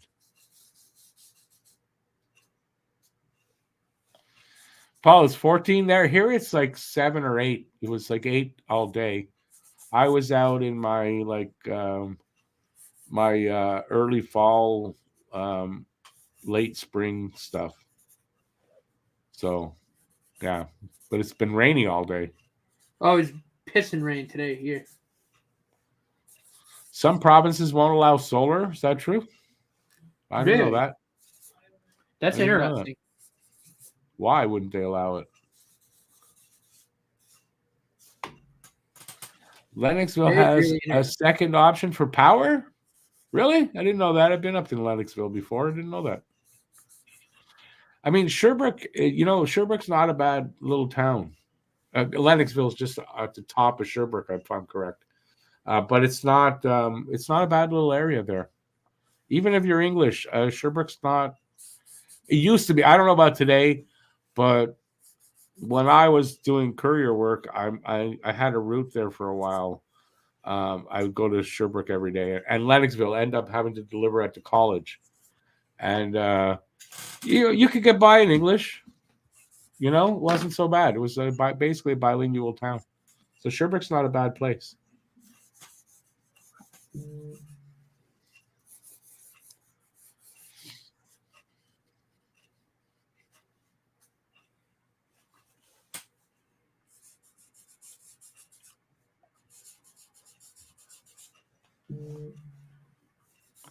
There, Bob's your uncle's got it right. That's why the underground lines.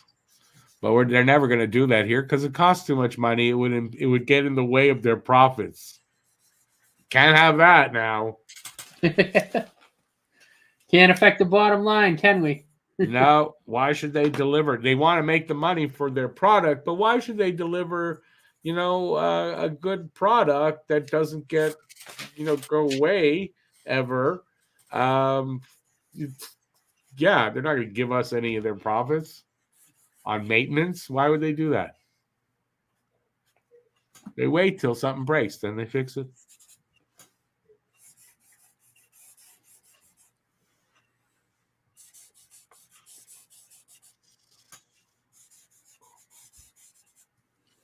Paul, we're not going to have any. It's going to be a green Christmas here.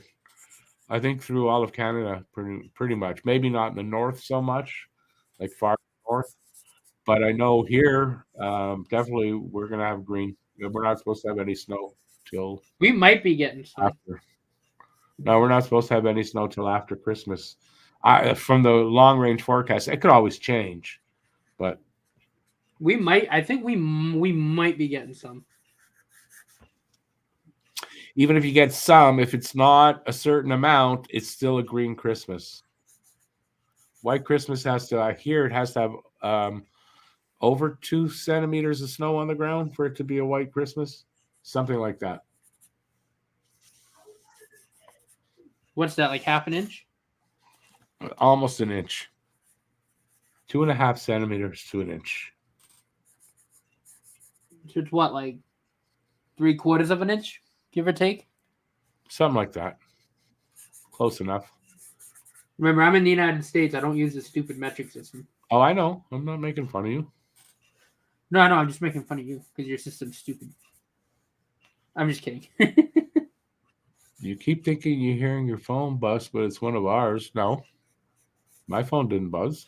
Might have been mine. Mine's on my desk right next to my phone. Oh. Right next to my phone.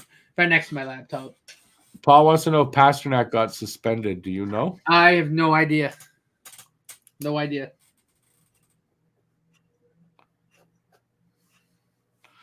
George, March 9th. That's the Leafs are in town.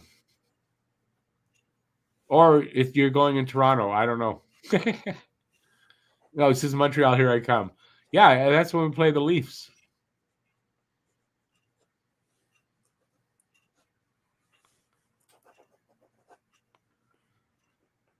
Green, he says off the line. Brown, yes, but no leaves and green grass. No, I know that. But that's still, it's not a white Christmas, so I don't know what else you call it.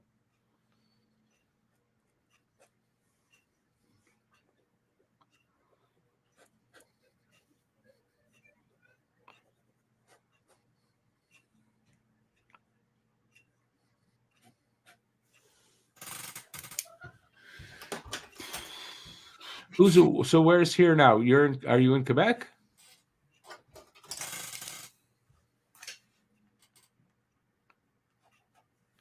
Bob's gonna go maybe going golfing Christmas Day. There's a course near Niagara Falls that stays open year round. Nice. I wouldn't mind going golfing, but I can't with my back and my knees. I would love to be able to play golf again. They make golf clubs where you just have to hit a button and it shoots the ball. Yeah. That's what you think of me, eh?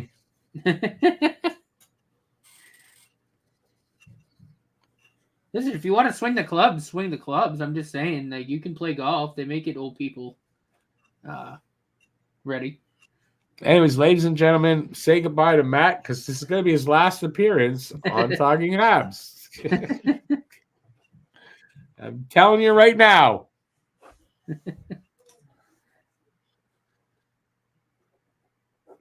Haven't been to a Habs Leafs game since '81 in the old forum. Wow, I don't think I've ever seen Habs Leafs. It's about 3/5 of an inch, says Randy Mack. Paul, did Lucic go to jail yet? No, he hasn't been convicted as far as I know. His court date's not until the new year. Oh, not till next year.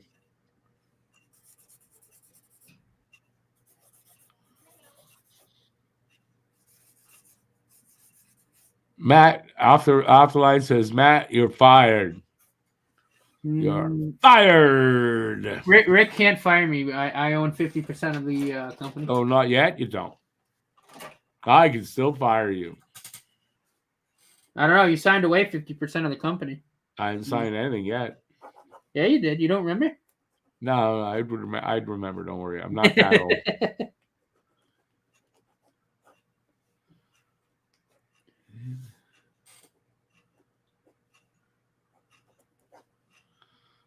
Paul, you're probably right. He'll get Lucic and he won't go to jail.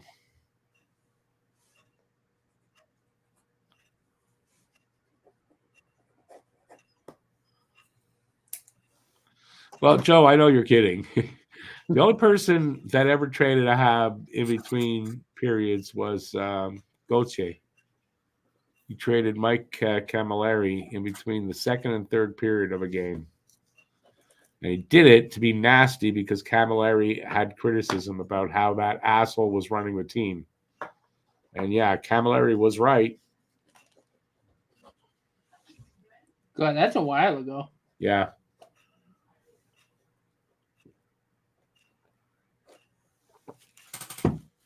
It's not something you forget. I mean, you ever hear that before? Not something you hear about too often. I didn't know it was in between periods. You imagine me and Camilleri going back to the locker room? Where's my shit? Where'd it go? Oh, yeah, not only that, he pulled him out of the locker room to tell him and then told him, that sweater, make sure you leave it.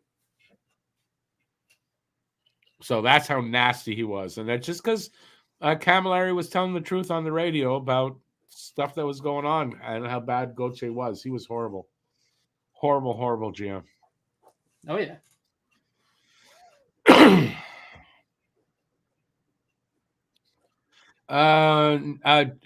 George, it wouldn't be possible.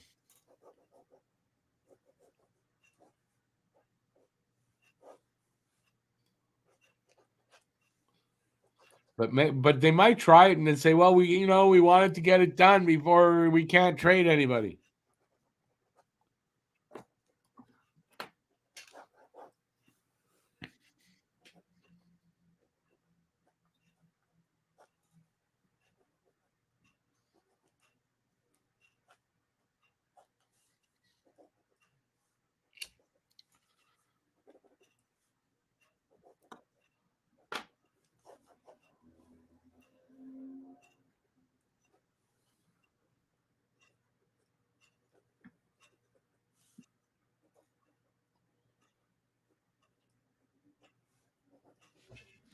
Rick just traded Matt to the hockey guy for a California Golden Seals jersey and a Hartford Whalers ball cap and a plastic cup.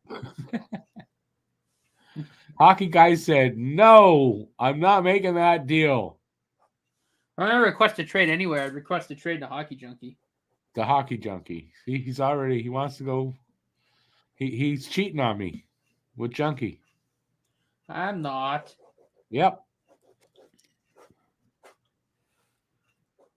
Unless rules are against it, it would be possible in theory. I'm sure there's a rule against that. I'm quite sure there's a rule against that. I mean, there should be a rule that you can't even trade one of your own players to another team somewhere else in the middle of a game. You can't. Yeah, because that'll then screw up the whole lineup and shit in the game plan. Yeah, but because the guy did it for revenge, because he's just a nasty piece of shit that he was, Gauthier. What years were those? That had to be what? 08, 09? Yeah, I don't remember when Camilleri was here. Honestly, I don't remember when Camilleri was here. But something like that. Trade him to Top Shelf Hockey. Top Shelf Hockey says, I want Matt Norton.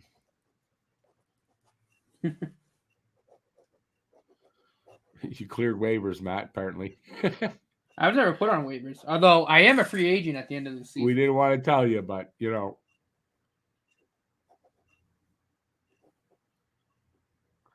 Mets once attempted to trade a player during a baseball game. Wilmer Flores. They did trade him during the game. He found out during the game, started crying. Yep. Started crying, playing the field. Trade fell through hours later. Well, that's just stupid. Who does that? I remember that. Yeah. What kind of piece of shit GM does something like that?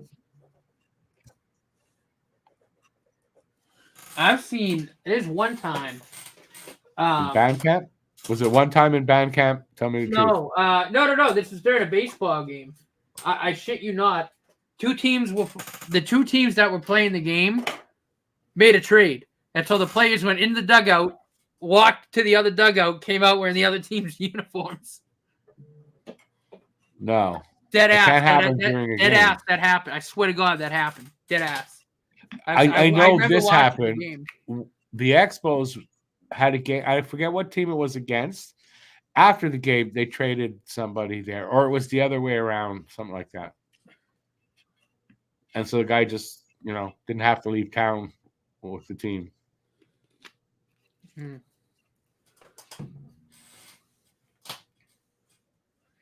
Matt, it was 2011. I remember when was it Maribel? Was 2011 when Camilleri got traded like that? 2011? That's it? I thought it was longer ago than that. Who was it? Was it Mankiewicz? I want to say it was Maribelli. There's another. There's a Red Sox player. I forget if it was. I can't remember if it was Mankiewicz or Maribelli. But the Red Sox either traded for him or signed him. He literally got off the plane at Logan, got in his limo, and changed, put his uniform on, and ran right before first pitch, ran through the monster and into the Red Sox dugout. We had the Expos traded for, I don't remember his name. He played in California, like San Diego. We acquired him. He played that afternoon. We had a night game. He flew to Montreal, got in uniform, played for Montreal, had a hit in both games. I don't remember the name of the guy. And it could have been the other way around, that Montreal, but I think it was we acquired him that way. Anybody remember that? Can't remember his name. Why don't I remember his name? Wasn't a great player or anything, but I remember that.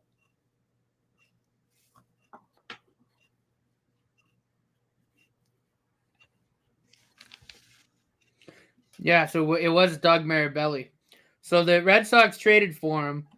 He took a private jet from San Diego that landed at Logan Airport at 6:48, and then he had to shoot to the ballpark and get behind the plate by 7:10 for the first pitch of the ball game. Well, this guy played in the afternoon, traded, got to the airport, got on a plane, got to Montreal, and played here. I'm pretty sure that's what happened. But I remember watching the game because I remembered watching Marabelli like run through. He went through the Green Monster because there's like a doorway, and I remember him coming onto the field. He like ran in the dugout, threw on the gear, ran back out, and then they started the game. It was crazy. That is crazy. That's crazy stuff. To imagine having to go through that. Yeah, like a state police escort, and he was in the limo changing and putting on his uniform en route to the ballpark. It's crazy. So I remember, like, everyone was waiting for him to get there, and my dad's like looking at his watch because we were watching in the living room. I just remember him going, "Come on, about to pitch soon. Where are you?" And then he threw the dugout or through the monster. That's crazy. Bob's your uncle. I mean, we knew that. Okay. Did anybody not know Michael Jordan played baseball as well, and that Deion Sanders was a football and a baseball player in the same year? Yeah, I mean, did anybody not know that? You don't know your sports history. I just because you guys people probably also don't know Bo Jackson played football and baseball, and Bo Jackson did it too. You remember when he broke the bat over his head? I don't, but I tell you, he was Bo Jackson was. He's a big dude. No, but as good of he was a good football player. But I mean, he was a good baseball player. Yeah, he could hit. Bo knows hockey. He struck out or something, and he just went and he broke the bat over his helmet like that. I don't know why I don't remember. He didn't concuss himself. But yeah, there's there's not a lot of two-sport athletes anymore. Let's put it that way. All right. Anyway, we're underway here. Barron to the box. Barron to the box because the refs need Winnipeg to get the goal to tie it up. Money's coming in on Winnipeg.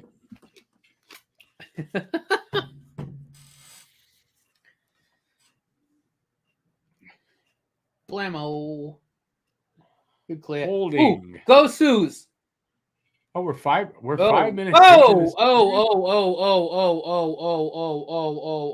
It said at the 15 no. Oh God.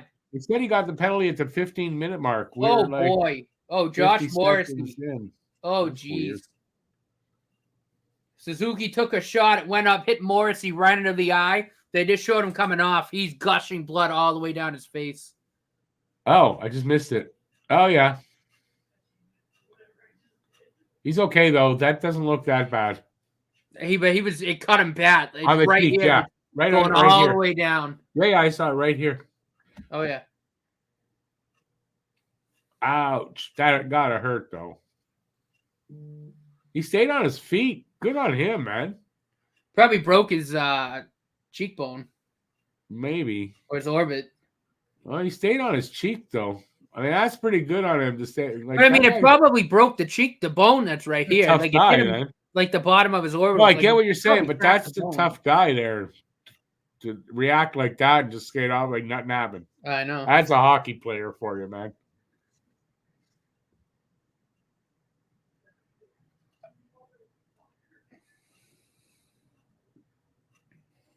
So a minute 15 into this third period. Shots are close now, 19-18. Montreal still up, and they're ahead 2-1. Good clear. 120 left in this power play.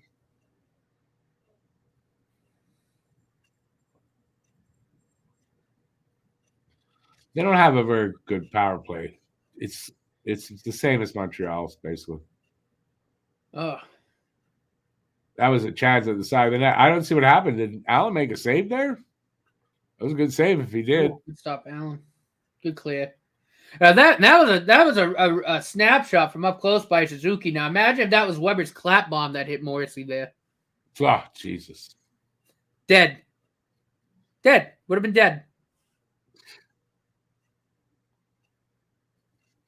Like that would have broken more than the cheekbone if that was Weber's shot. Like really.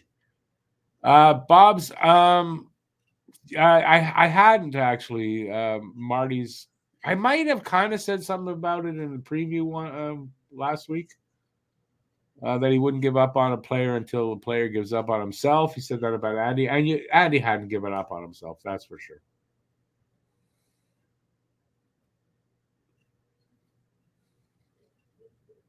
I know the players love Marty. Yeah.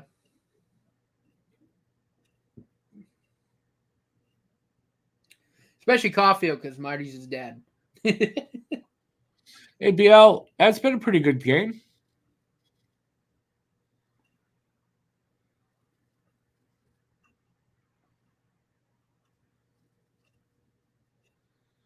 Oh, how many stitches do you think it's going to take to close up Morrissey? He was bleeding. That got him good. Yeah, that's a good cut there. I mean, I don't know. Oh. Good. Luckily, it caught him in the cheek, too. I mean, if Suzuki was like even a couple of inches back, that would have got him right in the eyeball. Could have. Hey, that's scary. Yeah, that's hockey. Oh, it's also, the half visor, Well, I mean, yeah. But, I mean, if it's also like, I mean, that shot was close. Like, I remember Vlasic took Shea Weber's slap shot. It hit him in the visor. Like, if he wasn't wearing a visor, it would have hit him right here. Yeah, he's dead. I mean, it would have. They'd have to surgically remove the puck from his brain. Like, would have killed him. But luckily, he caught him in the visor, and he got back up. It's like, well, Morrissey had like a half visor. He looked like he was wearing a quarter visor. But if he had a full visor, that doesn't hit him in the eye.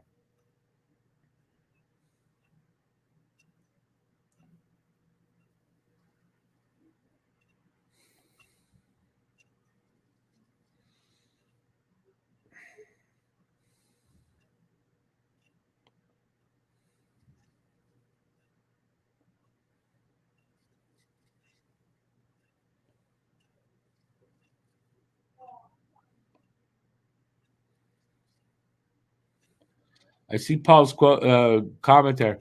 Isn't it just by nature Cherry would be happy?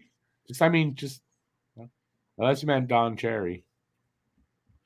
But yeah, Cherry is happy. Some pressure here by the Jets. Allen with a save there, a shot from the point. 4.5 minutes into the third. They are up now 22 shots to 19, the Jets. So they've been putting some pucks on Allen. It was a really scary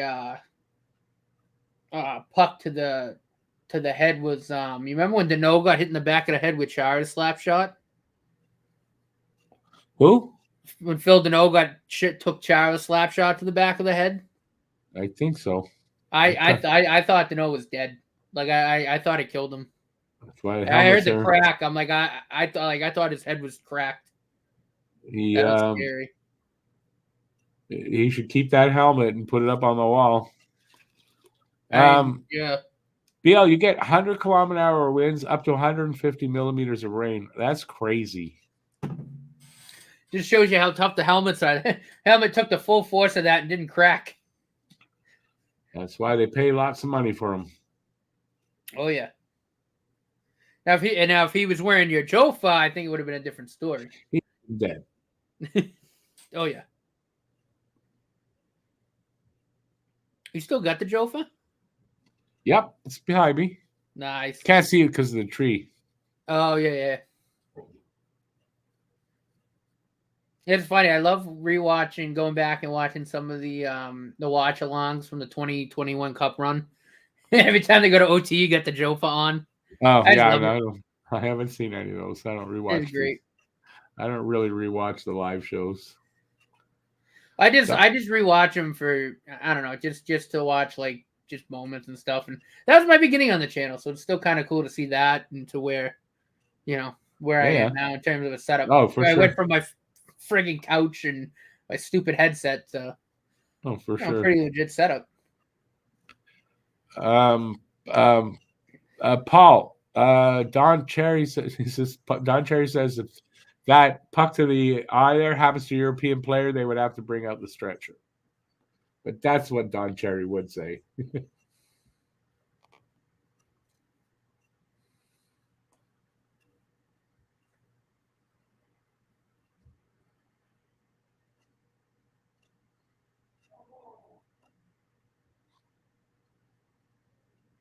Oh, goodbye. Jesus, that was scary. It was a good poke from I don't know. Cece couldn't handle the pass. Good stop by Allen. Yeah, nice poke there with the paddle. What's up, Ray? What time is it? Certainly. Ray! What's up? Good girl.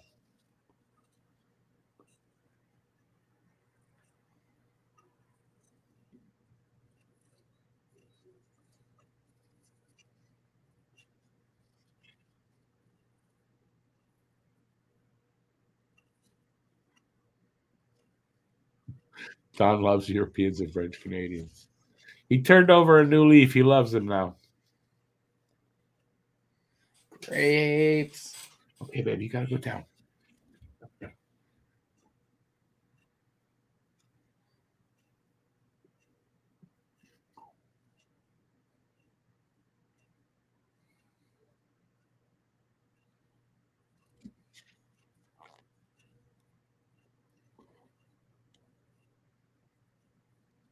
Yeah, one of us should be doing it. You want to do play-by-play?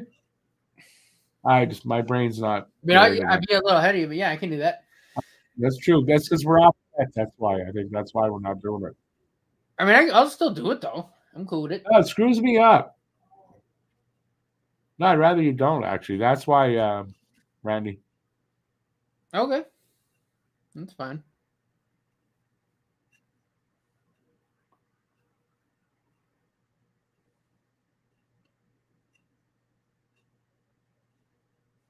What time do you got right now? 11:33. Oh, Christ. I'm like 20 seconds ahead of you. Yeah? You're 20 seconds ahead of me since you got here.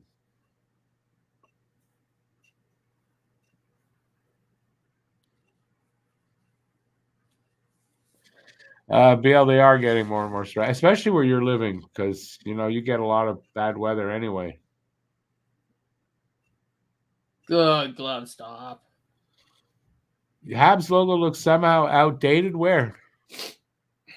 What Habs logo looks outdated?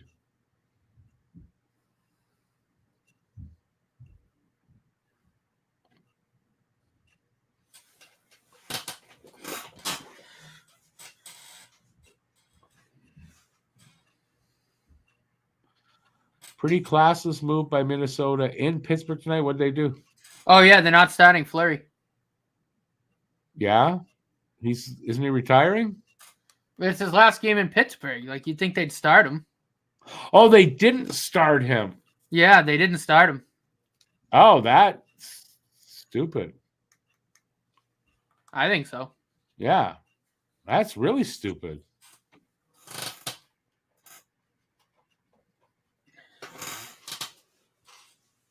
Yeah, that is very classless.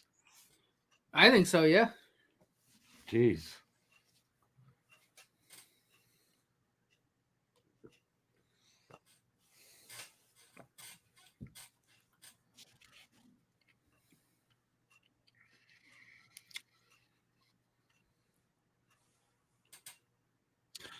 Habs logo on the jerseys and flags. What do you mean it's outdated?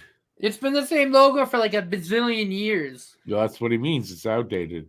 They need a new one. That's what I think he's saying. No, you never touch the Habs logo. No. Habs logo Never, does never, not never, need never. an update. Their jerseys don't need. They're fine the way they are.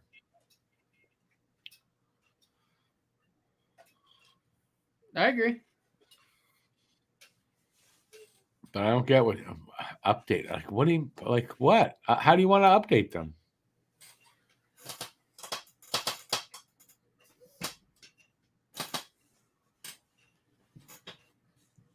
Commercial break, by the way, people. Yep. Yeah, I don't even know how you'd update them, but I don't think they need an update. Hey, can't control life.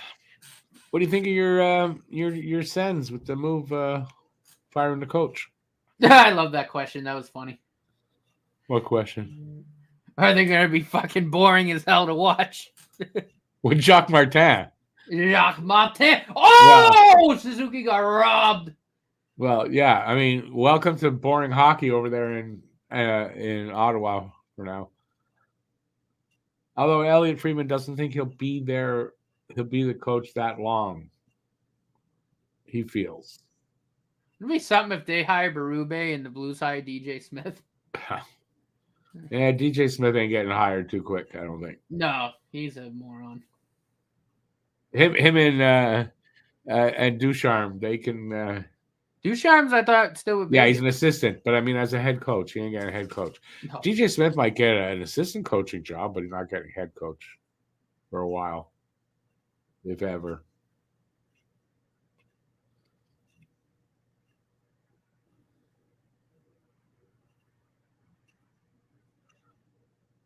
Oh, that's what's different about Winnipeg's jerseys. They're the throwback ones.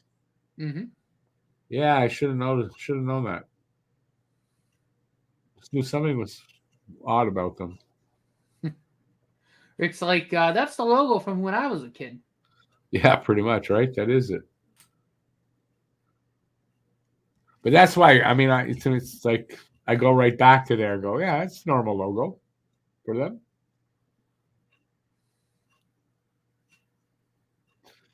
Allen would have saved there, so we're going to have a face-off. But that's probably already happened for you people. I'm so far behind. That's a commercial break. Oh, seems like they do more of these commercial breaks in the third.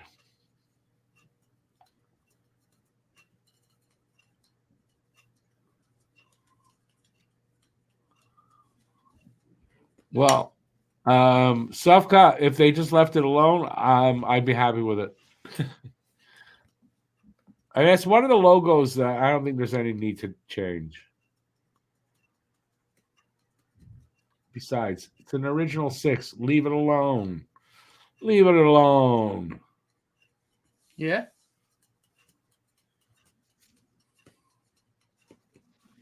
Hold on to your jingle bells. That's what this commercial said. Give your balls a tug.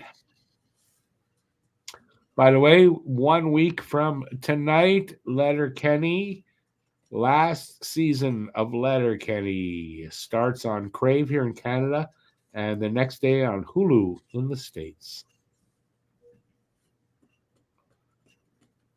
Penguins beat the Wild 4-3. Well, they deserve to lose the Wild without putting not the flower, right? It's Fleury, not flower. Habs logo actually had 8 little edits in last 100. No, I know that it has. I know it's not unchanged, but since the last time, it doesn't need to be changed. Yeah, no, I mean the basic principle has been the exact same logo. It needs to stay the way it is, and that's it. They obviously added the blue a little bit. I mean, the colors obviously pop and stuff, but yeah, it's been the same logo. They got the last time they updated it, they got perfection, and they can leave it. Yeah, no, it's one of those logos. Yeah, like I agree. Like you don't change it. It's the history behind it. It's classic. It's not when you touch like any of the original 6 teams.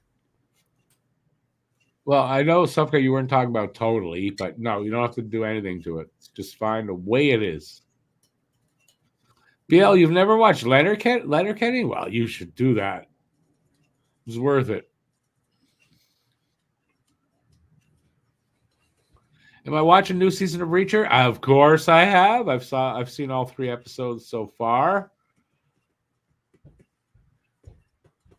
Morrissey's back out on the ice. Look at that. I told you he's tough. This guy. He's that you can tell. This guy's tough. He's a hockey player. He is. He's a tough cookie. He's a hockey player. You can respect that guy. Ray, you got to stop right now. I can't do this now. Like I said, though, I'm still interested to know how many stitches he got. Shorsey gets 3 more seasons and other Letterkenny spinoffs. Yeah, I know. Jared Kiso signed what I heard was a unique deal with Bell Media, and I can't remember the other company for more Shorsey and other things.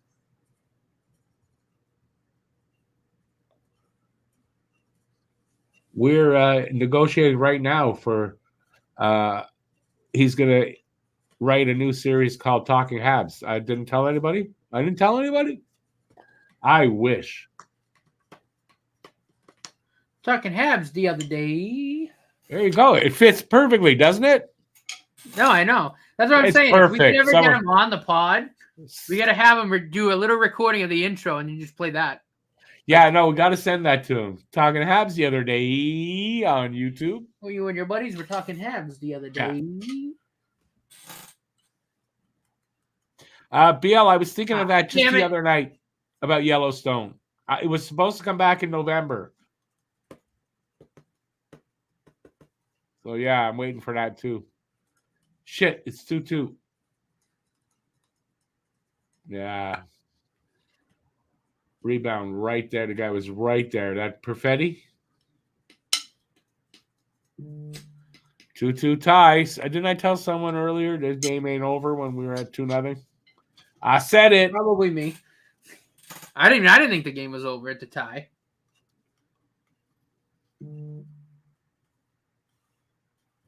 Which team in the NHL has the ugliest logo for me? Like currently?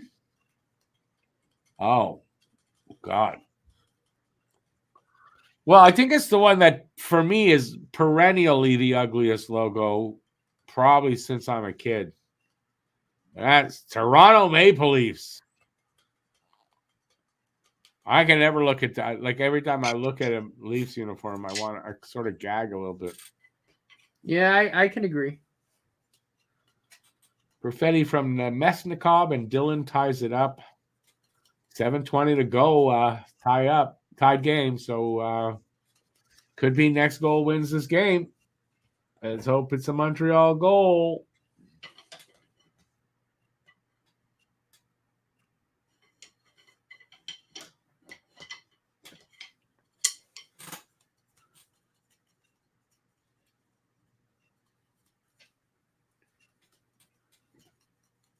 Well, Bob's, you jinxed it by thinking about that, you see? That's your fault, man. No, I think it turned when they took off in the shots. They were behind us, and they sort of stormed ahead, and they've been pushing to tie this up, so they got it done. Yes, they did. Hey, David.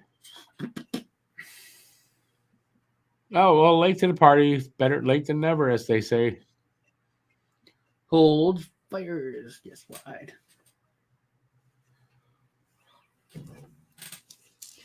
Oh, I gotta just do something. From a game that was like, it was going pretty fast. This ended up, I don't know where it took so long. I don't know what happened. I don't like this. Habs running out of gas pretty bad. Whoa, that went wide. I don't know what to change the next one to because that was close. Oh, I'll adjust it after. I know what I'll do. Oh, I forgot. The game started late.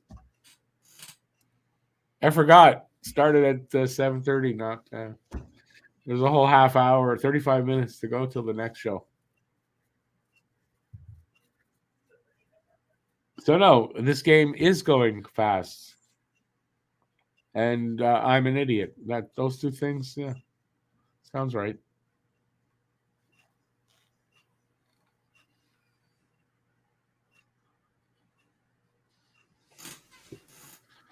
You would just add some Putin pics on the Habs jerseys around the shoulders. They should get some Putin restaurant. Why does my thing look so weird? Some Putin restaurant as a sponsor. I really think they should get the chicken place. There's a chicken restaurant chain called O'Cock, COQ. That's what they should get on their helmets. And I think they sponsor the Rocket. So I don't know why I think that, but I think they do.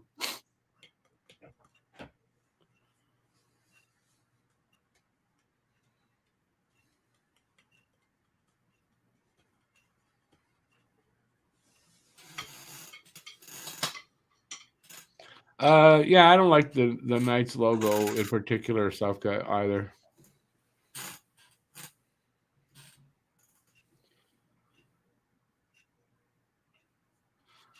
Bob's, it's the young D, and it's they got to learn how to close out games. That's like what I think. That's what it is in the third. They struggle to close out those games.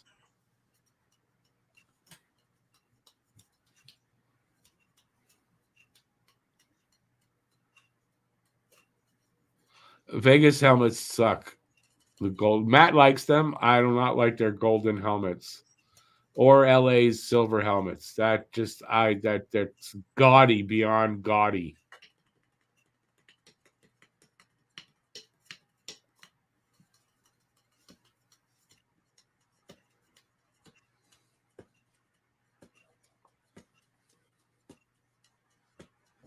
Anyways, this one's not over yet, so well, we're getting real close to where you could say for sure next goal is going to win this game.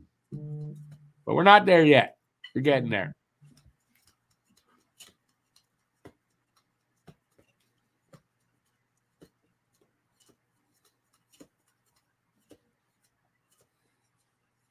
Oh, Bill, without a doubt. We talked about it in not this week's, they just recorded last week's Talking Around.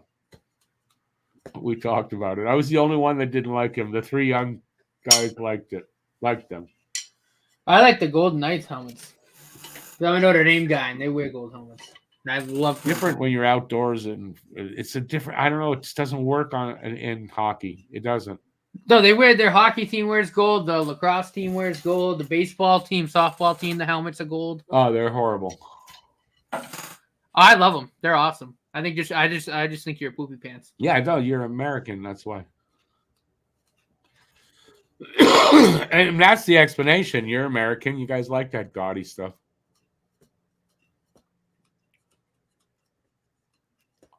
Is Matt looking at me funny? I don't want to look over there and look at him. Because he's probably giving me daggers. Nope, he's drumming. Air drumming.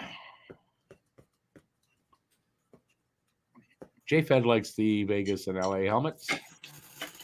Yeah, LA and I'm not crazy about the chrome dome, but I like the gold helmets.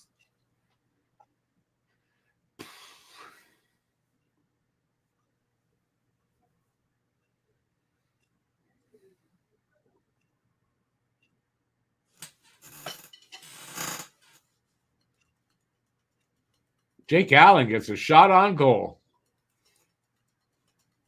No? Not really. It went off the boards, but.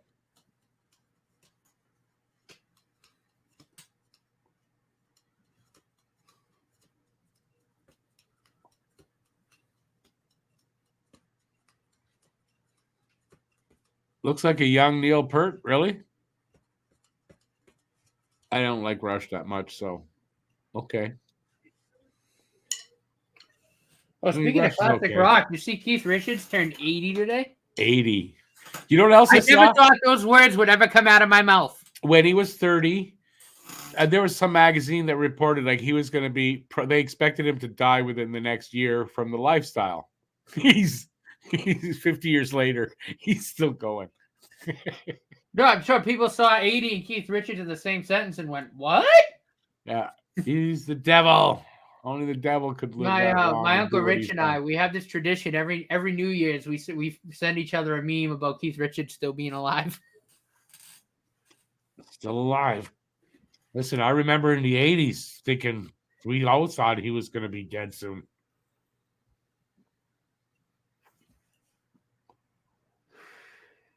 And that whole band, I think only the drummer, I think, passed away, but everyone else is still alive.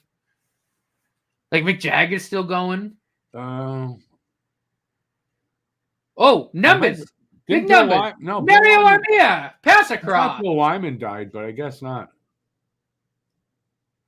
I think just the drummer passed. I think everyone else. No, I think you're right. Because Bill Wyman sent, I believe, Keith Richards' birthday wishes on Twitter. I think they're both 80. Mm-hmm.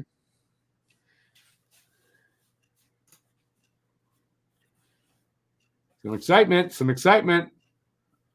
I missed it though, but the crowd loved it. Allen with a necessary save on Ehlers.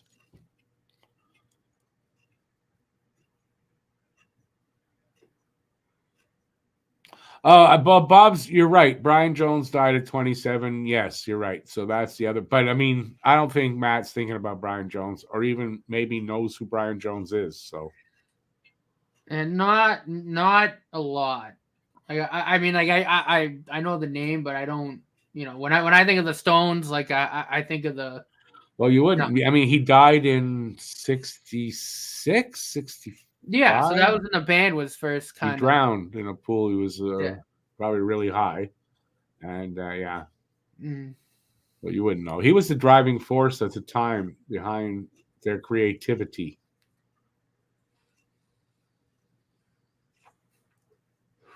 And also the best musician in the band at the time. Mm-hmm. You know what's funny, too? If you look at a picture of Keith Richards from back then to today, it looks the exact same. Because all the drinking and shit. It doesn't look the exact same, no. Well, not the exact same, but I mean, like it, like he looks like it's a picture taken like 200 years later, not like just 50 odd years later. Well, yeah. But you know what I mean, though. Like when he was like 30, he looked like he was like 50 because of the lifestyle. I mean, yeah, I guess sort of.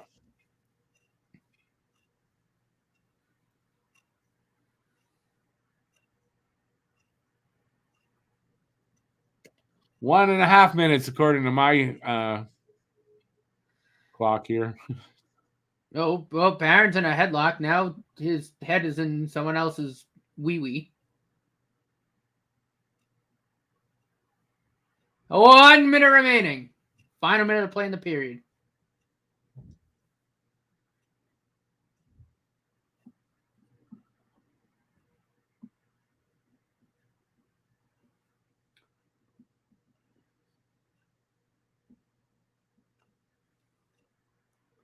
Now 1 minute of play, less than a minute, whatever. That's how long it took me to get there.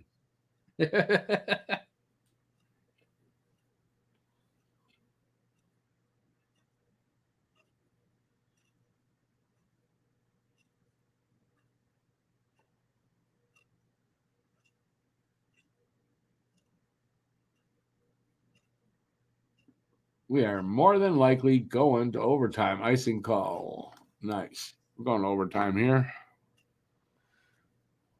Oh, Madison gets tripped, and the Canadiens go on the power play. So, who is that? Ehlers. Nick Ehlers is pissed. He is right in the ref's ear going, fuck you, fuck me, fuck everything. Well, I haven't seen any of that yet. Oh, Jesus. Matheson's skate came up kind of. That was a little scary. I mean, he tripped him. Like, I don't, like, what, like.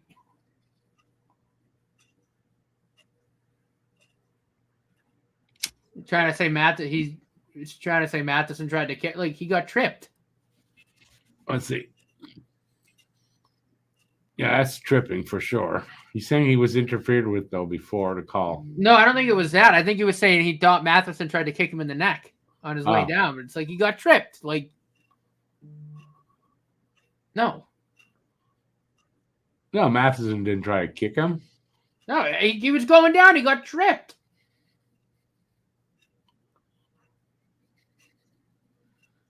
Overtime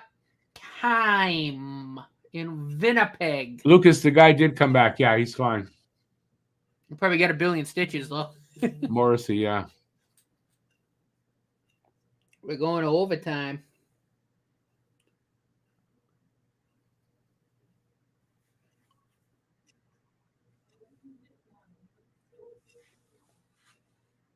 So we'll have a 4-on-3 in overtime, which could last. You never know; could last all overtime. Happened last time. Adam, I don't think anybody disputed that was tripping. Ehlers was saying he was interfered with just before the tripping call.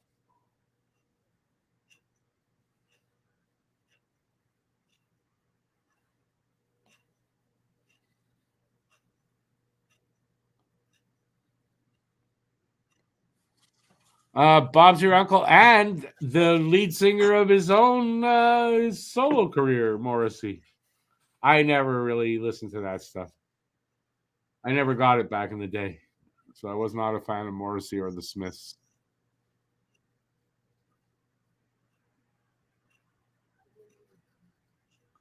Morrissey's a top 5 defender, I think, in the league. He might be right there. He's a good. He's very good, and he's tough as hell. He's tough as nails. Good, tough Canadian hockey player.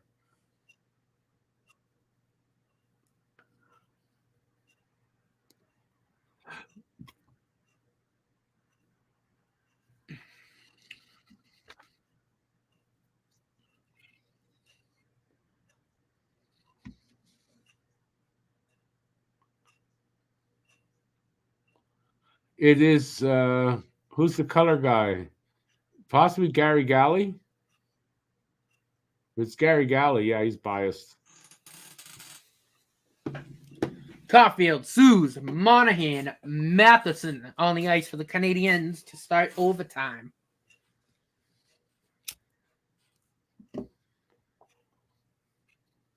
Here's Mike Matheson with the puck. Gonna give it a Caulfield. Yeah, wait. Don't do that because I'm not seeing that. I'm not even gonna look at the comments. Okay, I'll be quiet then. Please. So don't ruin it for me. Yes, sir. Sorry, sir. You're damn right.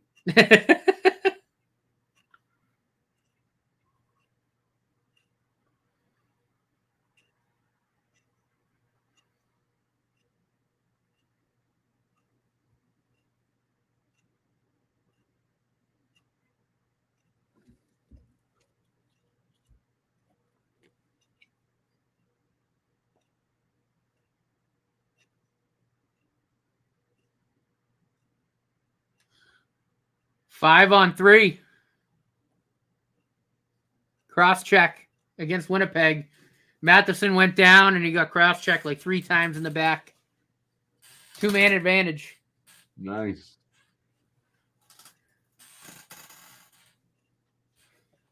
Oh, yeah, that was a bad cross check, the first one. So took them 3, though, for them to blow the whistle. Like crazy.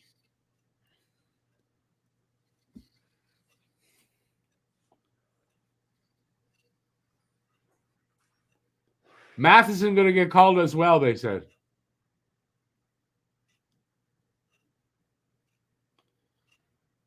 He gets a penalty for closing his hand on a puck. Did he? Yep. Oh, yeah. He did.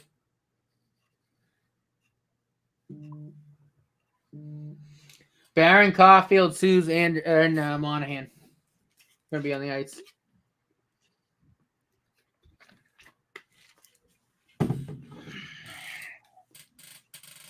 So then it'll be what do they do? 4-on-3, and then 4-on-4, and then 4-on-4. I guess so. Or they go back to 3-on-3. You know, it'd be 4-on-4, and then when all the penalties come out of the box, they'll go to 3-on-3.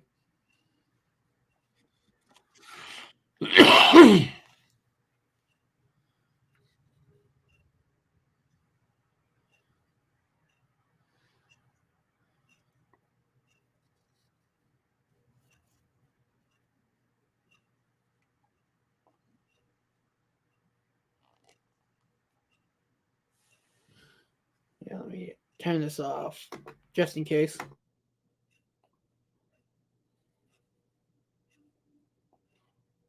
Well, if you want, I'll just take my headphones, take them off my ears, and then you can do whatever, and I'll watch it if you want like that.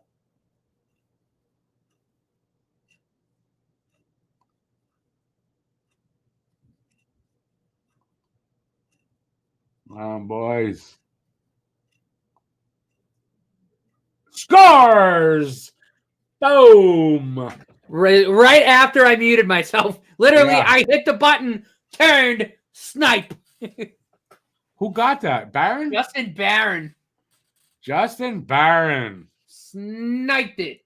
Absolute snipe. What a shot. These guys are getting on him because it's a special thing for Barron because his brother's on the other team. Nice. Habs win. What time is it? All right. Yeah, I want to see it. No, that went right in. I don't think that touched anything.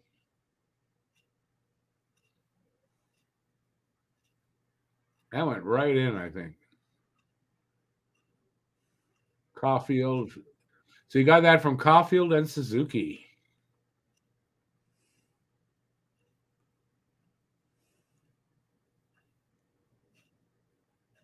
I think that went in without touching anything.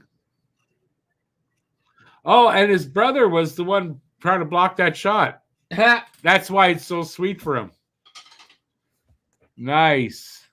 He'll hold that over him for a long time. That's cool for the kid. I like that. That's a nice story. All right. So listen, post-game show coming up in 10 minutes because I'll drop at 5. Coming up in 10 minutes. Post-game show. We'll break this down. Look at the post-game stats and all that good stuff. We're going to take off right now.